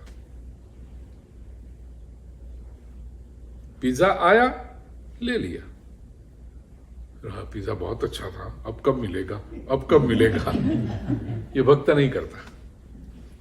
जो सामने है उसका तिरस्कार भी नहीं करता और उसका उसमें रममाण भी नहीं रहता। जो आ गया प्रभु का प्रसाद, कल क्या देंगे प्रभु की इच्छा, ये भक्त है। प्रिय स्वजनों, रममाण होने में ही कष्ट है। उसका ही जब विचार चलता रहे, फिर उसी में हफ्ते भर बाद, 15 दिन के बाद फिर से वो वस्तु तुम्हें मिलेगी भी, लेकिन रममाण हो तो तुरंत कंपैरिजन भी आएगी, ये अच्छा है लेकिन उस वाला नहीं है। देखिए हमारा होता है ना, विषयों का जब चिंतन होता है तो चिंतन में फिर कंपैरिजन भी होता है, और कंपैरिजन होता है तो फिर वहां जहां कंपैरिजन आ गई वहां कष्ट भी आ गया, समस्या भी आ गई। एक बार दृष्टांत देता हूं, डिनर रखा हो घर पे, 10 लोग आए हैं, तो लेडी ऑफ द हाउस उसने 4-5 घंटे मेहनत करके सब बनाया है, कुछ आइटम 2 दिन पहले बना के रख दी है, गेस्ट है, और यहां तो 10 आदमी आना लगभग इवेंट बन जाता है ना। भारत में 50-50 लोग आए तो कोई चिंता नहीं करता है, यहाँ 10 लोग आ रहे हो तो वो इट्स अ बिग जॉब। तो क्योंकि दूसरा भी काम है। सब लोग भोजन करने बैठे, इंडियन फूड बनाया है इसने, 3 सब्जियां, कढ़ी, ये सब, नमकीन, पकोड़े, मिठाइयां, सब लोग खाते हैं। और भोजन करते करते सब लोग प्रशंसा भी करते हैं, वाह वाह बहुत अच्छा बनाया, वाह वो सब टेस्टी, हमारी ये सब्जी तो बहुत अच्छी है, ये अच्छी है। उसका हस्बैंड भी खा रहा है। और बहनों का एक स्वभाव होता है, सब लोग प्रशंसा करें, लेकिन जब तक ये प्रशंसा न करे ना तब तक उनको मजा नहीं आता, अधूरा सा लगता है। और वो तो नीचे मुंडी करके खा ही जा रहा है, वो बोलता ही नहीं कुछ। तो भोजन पूरा आने आया, अब तो चावल परोसने लगे, तो फिर बहन जी से रहा नहीं जाता, वो पूछती हैं उनसे, क्यों जी आप कुछ बोलते नहीं, कढ़ी कैसी बनी है? उन्हें कैसी बनी है?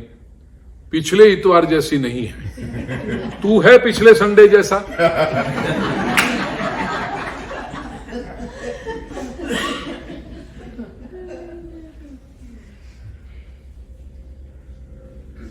विषय का में व्यक्ति जब रममान रहता है तो ये आएगा, और ये आया तो फिर तकलीफ हुई। भक्त क्या करता है, सामने जो विषय आया प्रभु का प्रसाद समझ के स्वीकार करता है, न रमती। Every day is a new day for him, दिने दिने नवम नवम, भगवान श्री कृष्ण की जो लीला है ना, ऐसे भक्त। तो फिर जीवन में सुखी रहना है ना प्रिय स्वजनों, कंपैरिजन छोड़ दो, दूसरों से भी नहीं, अपने से भी नहीं। जितना कंपैरिजन करोगे उतना दुखी होंगे। कंपैरिजन करने तो अपने से करो ना, दूसरे से क्यों करते हो? इसी में लोग दुखी होते हैं। न द्वेष्टि, द्वेष नहीं करते, न रमते, नोत्साही भवती, न ही उसे संसार के सुख के प्रति उत्साह होता है। वो अपना इनिशिएटिव लेके वहां भागेगा नहीं।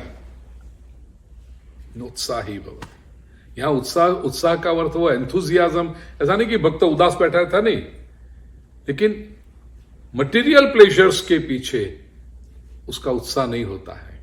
आ गया ठीक है, नहीं आया ओके। मीराबाई कहती है ना, राम राखे तेम रहिए, उद्धव जी चिट्ठी ना चाकर चाहिए।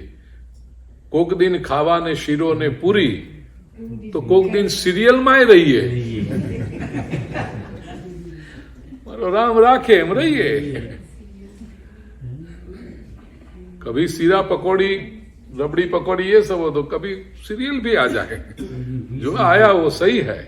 राम राखे, जैसा राम रखेगा वैसा रहेंगे हम। ये भक्त की मनस्थिति है। नोत्साही भवती। छठा सूत्र, यज्ञात्वा मत्तो भवति स्तब्धो भवति आत्मा रामो भवति। यज्ञात्वा मत्तो भवति स्तब्धो भवति आत्मा रामो भवति। जिसको जानकर, देखिए ये 3 स्टेजेस जो देवर्षि नारद कह रहे हैं ना, चौथे सूत्र में कहा यल लब्ध्वा, 5वें सूत्र में कहा यत प्राप्य, और छठे सूत्र में कहा यज्ञात्वा। साधना के जो मुख्य 3 मार्ग है, ज्ञान, कर्म और भक्ति। यल लब्ध्वा वो कृपा है, अनुग्रह है, वो भक्ति मार्ग है। यत प्राप्य, प्राप्त करना, उसमें पुरुषार्थ है, एफर्ट्स है, कर्म मार्ग। और यज्ञात्वा इसको जानकर ये ज्ञान मार्ग है। तीनों को अल्टीमेटली तो भक्ति में जाना ही पड़ेगा, चलेगा नहीं। लेकिन यज ज्ञात्वा, ये प्रेम मार्ग को, ये प्रेम लक्षणा भक्ति को, ये परम प्रेम को, ये सुप्रीम लव को जानकर स्तब्धो भवति, पहले तो मत्तो भवति, उन्मत्त हो जाता है। इससे जो ना ये भक्त की मस्ती है ना, वो विलक्षण होती है। वो अपनी मस्ती में मग्न रहता है।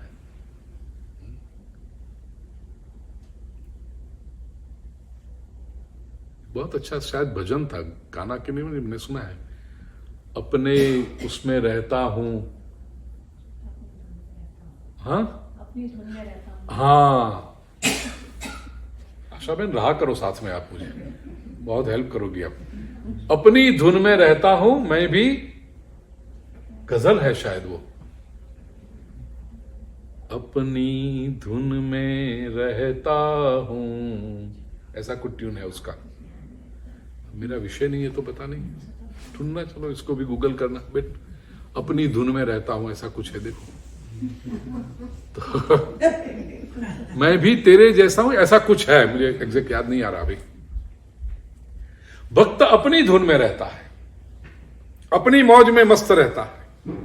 मत तो बहुत उसका प्लेजर,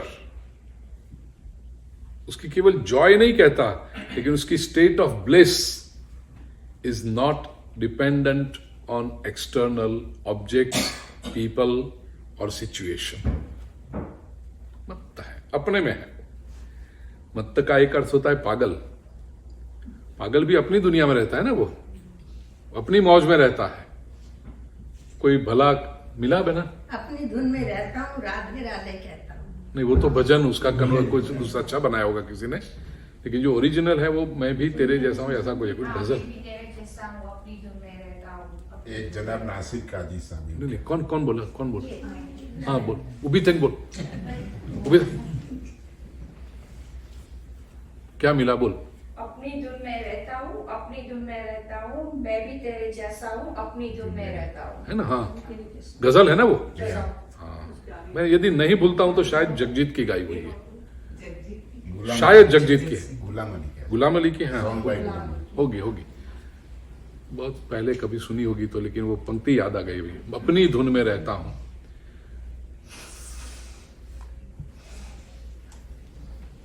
मत्त है, जैसे मैंने कहा मत्त, ऐसे पागल को भी मत्त कहते हैं।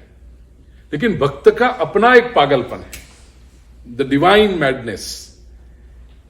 जैसे पागल किसी बाहर की कोई उसकी स्तुति करे, कोई निंदा करे, फर्क पड़ता है उसको, ऐसे भक्त भी। 12वें अध्याय में भक्त का लक्षण बताते हुए भगवान श्री कृष्ण कहते हैं ना भक्ति योग में, कि स्तुति निंदा उसको लगती ही नहीं। उस स्तुति और निंदा दोनों से पर है।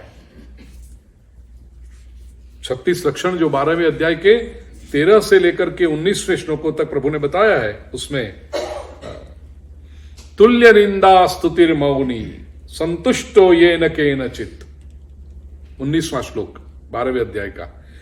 निंदा और स्तुति तुल्य है। क्यों? क्योंकि दुनिया के अच्छे कहने से मैं अच्छा नहीं बनता, दुनिया मेरी प्रशंसा करे तो मैं अच्छा नहीं बन जाता, और दुनिया यदि मेरी निंदा करे तो मैं बुरा नहीं बन जाता। I don't need people certificate. ये भक्त की मनस्थिति है, क्योंकि लोगों का सर्टिफिकेट या इकट्ठा करने जाओ तो दुखी करेंगे, लोगों का क्या ठिकाना। कुछ अच्छा हो करो तो लोग प्रशंसा करेंगे, वाह वाह वाह, और उनकी एक्सपेक्टेशन पूरी नहीं हुई तो लोग निंदा करेंगे। एक व्यक्ति की आदत, किसी के पास जाके कहा एक $10 दे दो ना, बस कल वापस कर दूंगा। तो उसने सोचा चलो अपना आदमी है, फ्रेंड है, दे दो $10, दे दिए। दूसरे दिन की बात कही थी, लेकिन 4 दिन के बाद लौटाया उसने, ठीक है। महीने भर के बाद आया, जरा $100 दो ना, 3 दिन में लौटाऊंगा। ठीक है चलो ले जाओ। 3 दिन के बदले हफ्ते में लौटाया उसने। 6 महीने के बाद आया, $1000 दीजिए ना जरा, 1 हफ्ते में दे दूंगा। दे दिया, 15 दिन में वापस किए। 2 साल के बाद आया 10,000। नहीं, एक जीरो बढ़ाओ ना तो अच्छा होगा। $10,000 दीजिए ना, 1 महीने में दे दूंगा। आपने कहा चलो उसका कुछ काम रुका होगा, 10,000 दिए, 1 महीने के बदले 3 महीने में लौटाए। फिर वापस आया 100,000 दीजिए ना, 2 महीने में दे दूंगा।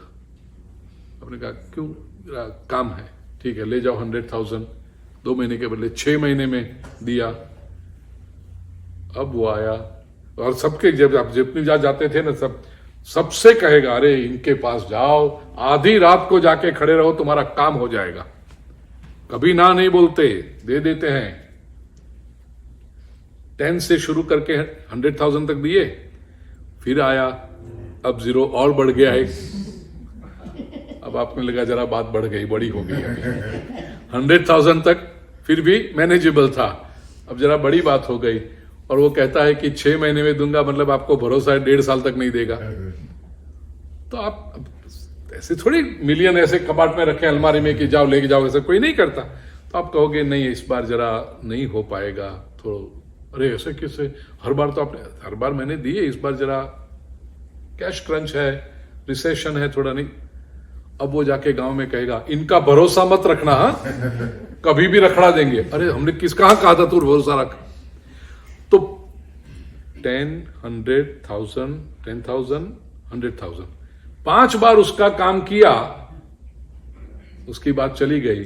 अब 6ठी बार जब काम नहीं किया तो लोगों से कहेगा इनका भरोसा करने जैसा नहीं है, रखड़ा देंगे आपको। लोगों का कोई ठिकाना है। तो वो जो प्रशंसा कर रहा था उसकी भी कोई वैल्यू नहीं, और निंदा भी कर रहा है उसकी भी कोई वैल्यू नहीं। मंदिर के बाहर भिक्षुक बैठता है ना, उसको आप दो कुछ, अरे ये सेठ जी या ये सेठानी जी आती है ना, हो मैडम आती है, शी इज सो जनरस। उसकी जनरसिटी कितनी, $5 की या $2 की, जितनी भी पता नहीं भीख में जो देते होंगे, उसको भिखारी को लगता है जनरस है। और देना बंद करो तो जमाना बदल गया, कलयुग आ गया, इनका क्या ठिकाना। निंदा, भिखारी की स्तुति और निंदा का कोई मतलब है? उसको आप $5 दो तो प्रशंसा करेगा, नहीं दो निंदा करेगा। ऐसे संसार है ना, उसकी बहुत प्रशंसा स्तुति निंदा की मत जाना। भक्त कैसा होता है, मत्तो भवति, अपनी मस्ती में मस्त रहता है वो। स्तब्धो भवति, स्तब्ध का अर्थ है शांत हो जाता है। भक्त के भीतर वो टर्ब्यूलेंसेस नहीं रहते, भक्त के भीतर वो खलबली नहीं रहती, जब भी देखो शांत है। और आत्मारामो भवति, भक्त आत्माराम होता है, आत्मा में ही उसकी प्रसन्नता है। उसकी ब्लिस का सोर्स बाहर नहीं है, भीतर है। ये संसार में जो भी लोग आनंद का स्रोत बाहर रखने गए वो अल्टीमेटली दुखी हुए। और आनंद का स्रोत है तो भीतर ही, वास्तविकता वही है। The fact is bliss is inside. और जो अंदर की ओर मुड़े वही प्रसन्न हो गए। और अंदर, बाहर का सोर्स, बाहर से कभी कभी सुख की झलक मिल जाए, लेकिन वो टेम्पररी होता है। अंदर जिसने आनंद ढूंढ लिया वो परमानेंट होता है, क्योंकि अंदर का जो स्रोत है, सोर्स है, वो इनएग्जॉस्टिबल है। बाहर से सुख या तो वस्तु या तो व्यक्ति के पास से मिलेगा, तो बाहर का सुख गुलामी ले आता है, स्लेवरी ले आता है। जिस वस्तु से सुख चाहिए वो वस्तु आपके पास होनी चाहिए, इतना ही नहीं, वो वस्तु को संभालनी पड़ती है। एग्जाम्पल कहूं, टीवी देख के सुख मिलता है, वो टीवी शोज। अनुपमा क्या होती है कि गई, पूरी हो गई? जो देखते होंगे उनको पता। अब वो देख के जिनको सुख चाहिए मिलता है, तो उसको पहले तो टीवी लाना पड़ेगा, टीवी को संभालना पड़ेगा। टीवी यदि बिगड़ा तो वो मशीन नहीं बिगड़ा, इसका सुख बिगड़ गया। हाय हाय मेरी अनुपमा ने क्या किया होगा आज। टीवी बिगड़ गया तो उसका सुख चला गया। If the source of happiness is outside, ये स्लेवरी नहीं है। इतने बजे अनुपमा आती है तो चलो जल्दी, चलो जल्दी, चलो जल्दी, अरे ये प्रवचन तो बाद में यूट्यूब चैनल पे देख लेंगे, चलो जल्दी। स्लेवरी ले आती है। वस्तु से यदि सुख मिले, स्लेवरी। व्यक्ति से यदि सुख मिले तो व्यक्ति को भी खुश रखना पड़ता है, तभी आपको सुख मिलेगा। पुरुषों से पूछिए, घर जाकर के पत्नी का हंसता हुआ चेहरा देख के यदि सुख लेना है तो उसके लिए कितनी स्लेवरी करनी पड़ती है। क्योंकि घर पहुंचे और फुटबॉल जैसा चेहरा दिखा तो उसको पता है कि खराब हो जाएगा पूरा दिन। जिस व्यक्ति से सुख मिलता हो उस व्यक्ति को खुश रखना पड़ता है, यह भी स्लेवरी है। लेकिन जिसने आनंद का स्रोत अपने भीतर समझ लिया, वह आत्मा रामो भवति। आत्मा में ही आराम, आत्मा में ही राम, आत्मा में ही आनंद। तो ये भक्ति की लाक्षणिकता है। प्रिय स्वजनों, समय हुआ। 84 सूत्र हैं, 2 दिन में 6 सूत्र किए, बहुत अच्छी बात है। अब जब कन्हैया की इच्छा होगी इसको आगे बढ़ाएंगे। तब तक के लिए भगवान से प्रार्थना करूं कि ऐसी जो नारद जी, देवर्षि नारद ने बताई है, ऐसी साइंटिफिक भक्ति को हम समझें, उस पर आचरण करें और भगवान श्री कृष्ण की और राधा जी की कृपा के हम अधिकारी बने। आप सभी के अंतःकरण में परमात्मा के प्रति जो श्रद्धा है उसको प्रणाम करते हुए मेरी वाणी को विराम दूं। कृष्णाय वासुदेवाय हरये परमात्मने प्रणतक्लेशनाशाय गोविंदाय नमो नमः। ओम शांति शांति शांति। बड़े अच्छे ढंग से समझाया आपने 2 दिन में। ऐसा ही होना चाहिए एक्चुअल में। एक वर्ड समझ के समझाना है ना, राइट, उसी की वैल्यू है। नहीं तो ऐसे पढ़ लिया पूरा, नंबर की क्या है? नंबर क्या, कितना लिया पूरा कर देते। तो थैंक यू आज वेरी एक मच। कई बात हो रही थी, हाँ शायद हसू भाई से, कि हमारे जो शास्त्र हैं वह गुरुगम्य है। पुस्तकें पढ़ लो, आवश्यक है, it is nice to read books and all, लेकिन हमारे शास्त्र केवल पुस्तक पढ़ने से समझ में नहीं आएंगे। और कई बार लोग कहते हैं, मैंने आपने भी कहा था ना कि बहुत पढ़ते हैं लेकिन जब प्रवचन सुनते हैं तो पूरी जैसे समझ में आ जाता है। क्यों? मैं कोई बाहर की बातें नहीं कह रहा हूं, मैं भी शास्त्रों के अध्ययन करके ही कह रहा हूं, चिंतन मनन करके कह रहा हूं। लेकिन ये हमारे शास्त्र की विशिष्टता है कि हमारे जो सारे ज्ञान हैं, अकल्ट नॉलेजेस, वो गुरुगम्य है। कोई मार्गदर्शक चाहिए तो वही बात आप अपनी तरह से करोगे, ट्रायल एंड एरर, और उसमें भी अपनी जो एनालिटिकल बुद्धि बीच में आती है ना, वो बहुत सारा खेल बिगाड़ देती है। अग्री डिसअग्री, राइट रॉन्ग, वो हमारा ओपिनियन बीच बीच में आते रहता है।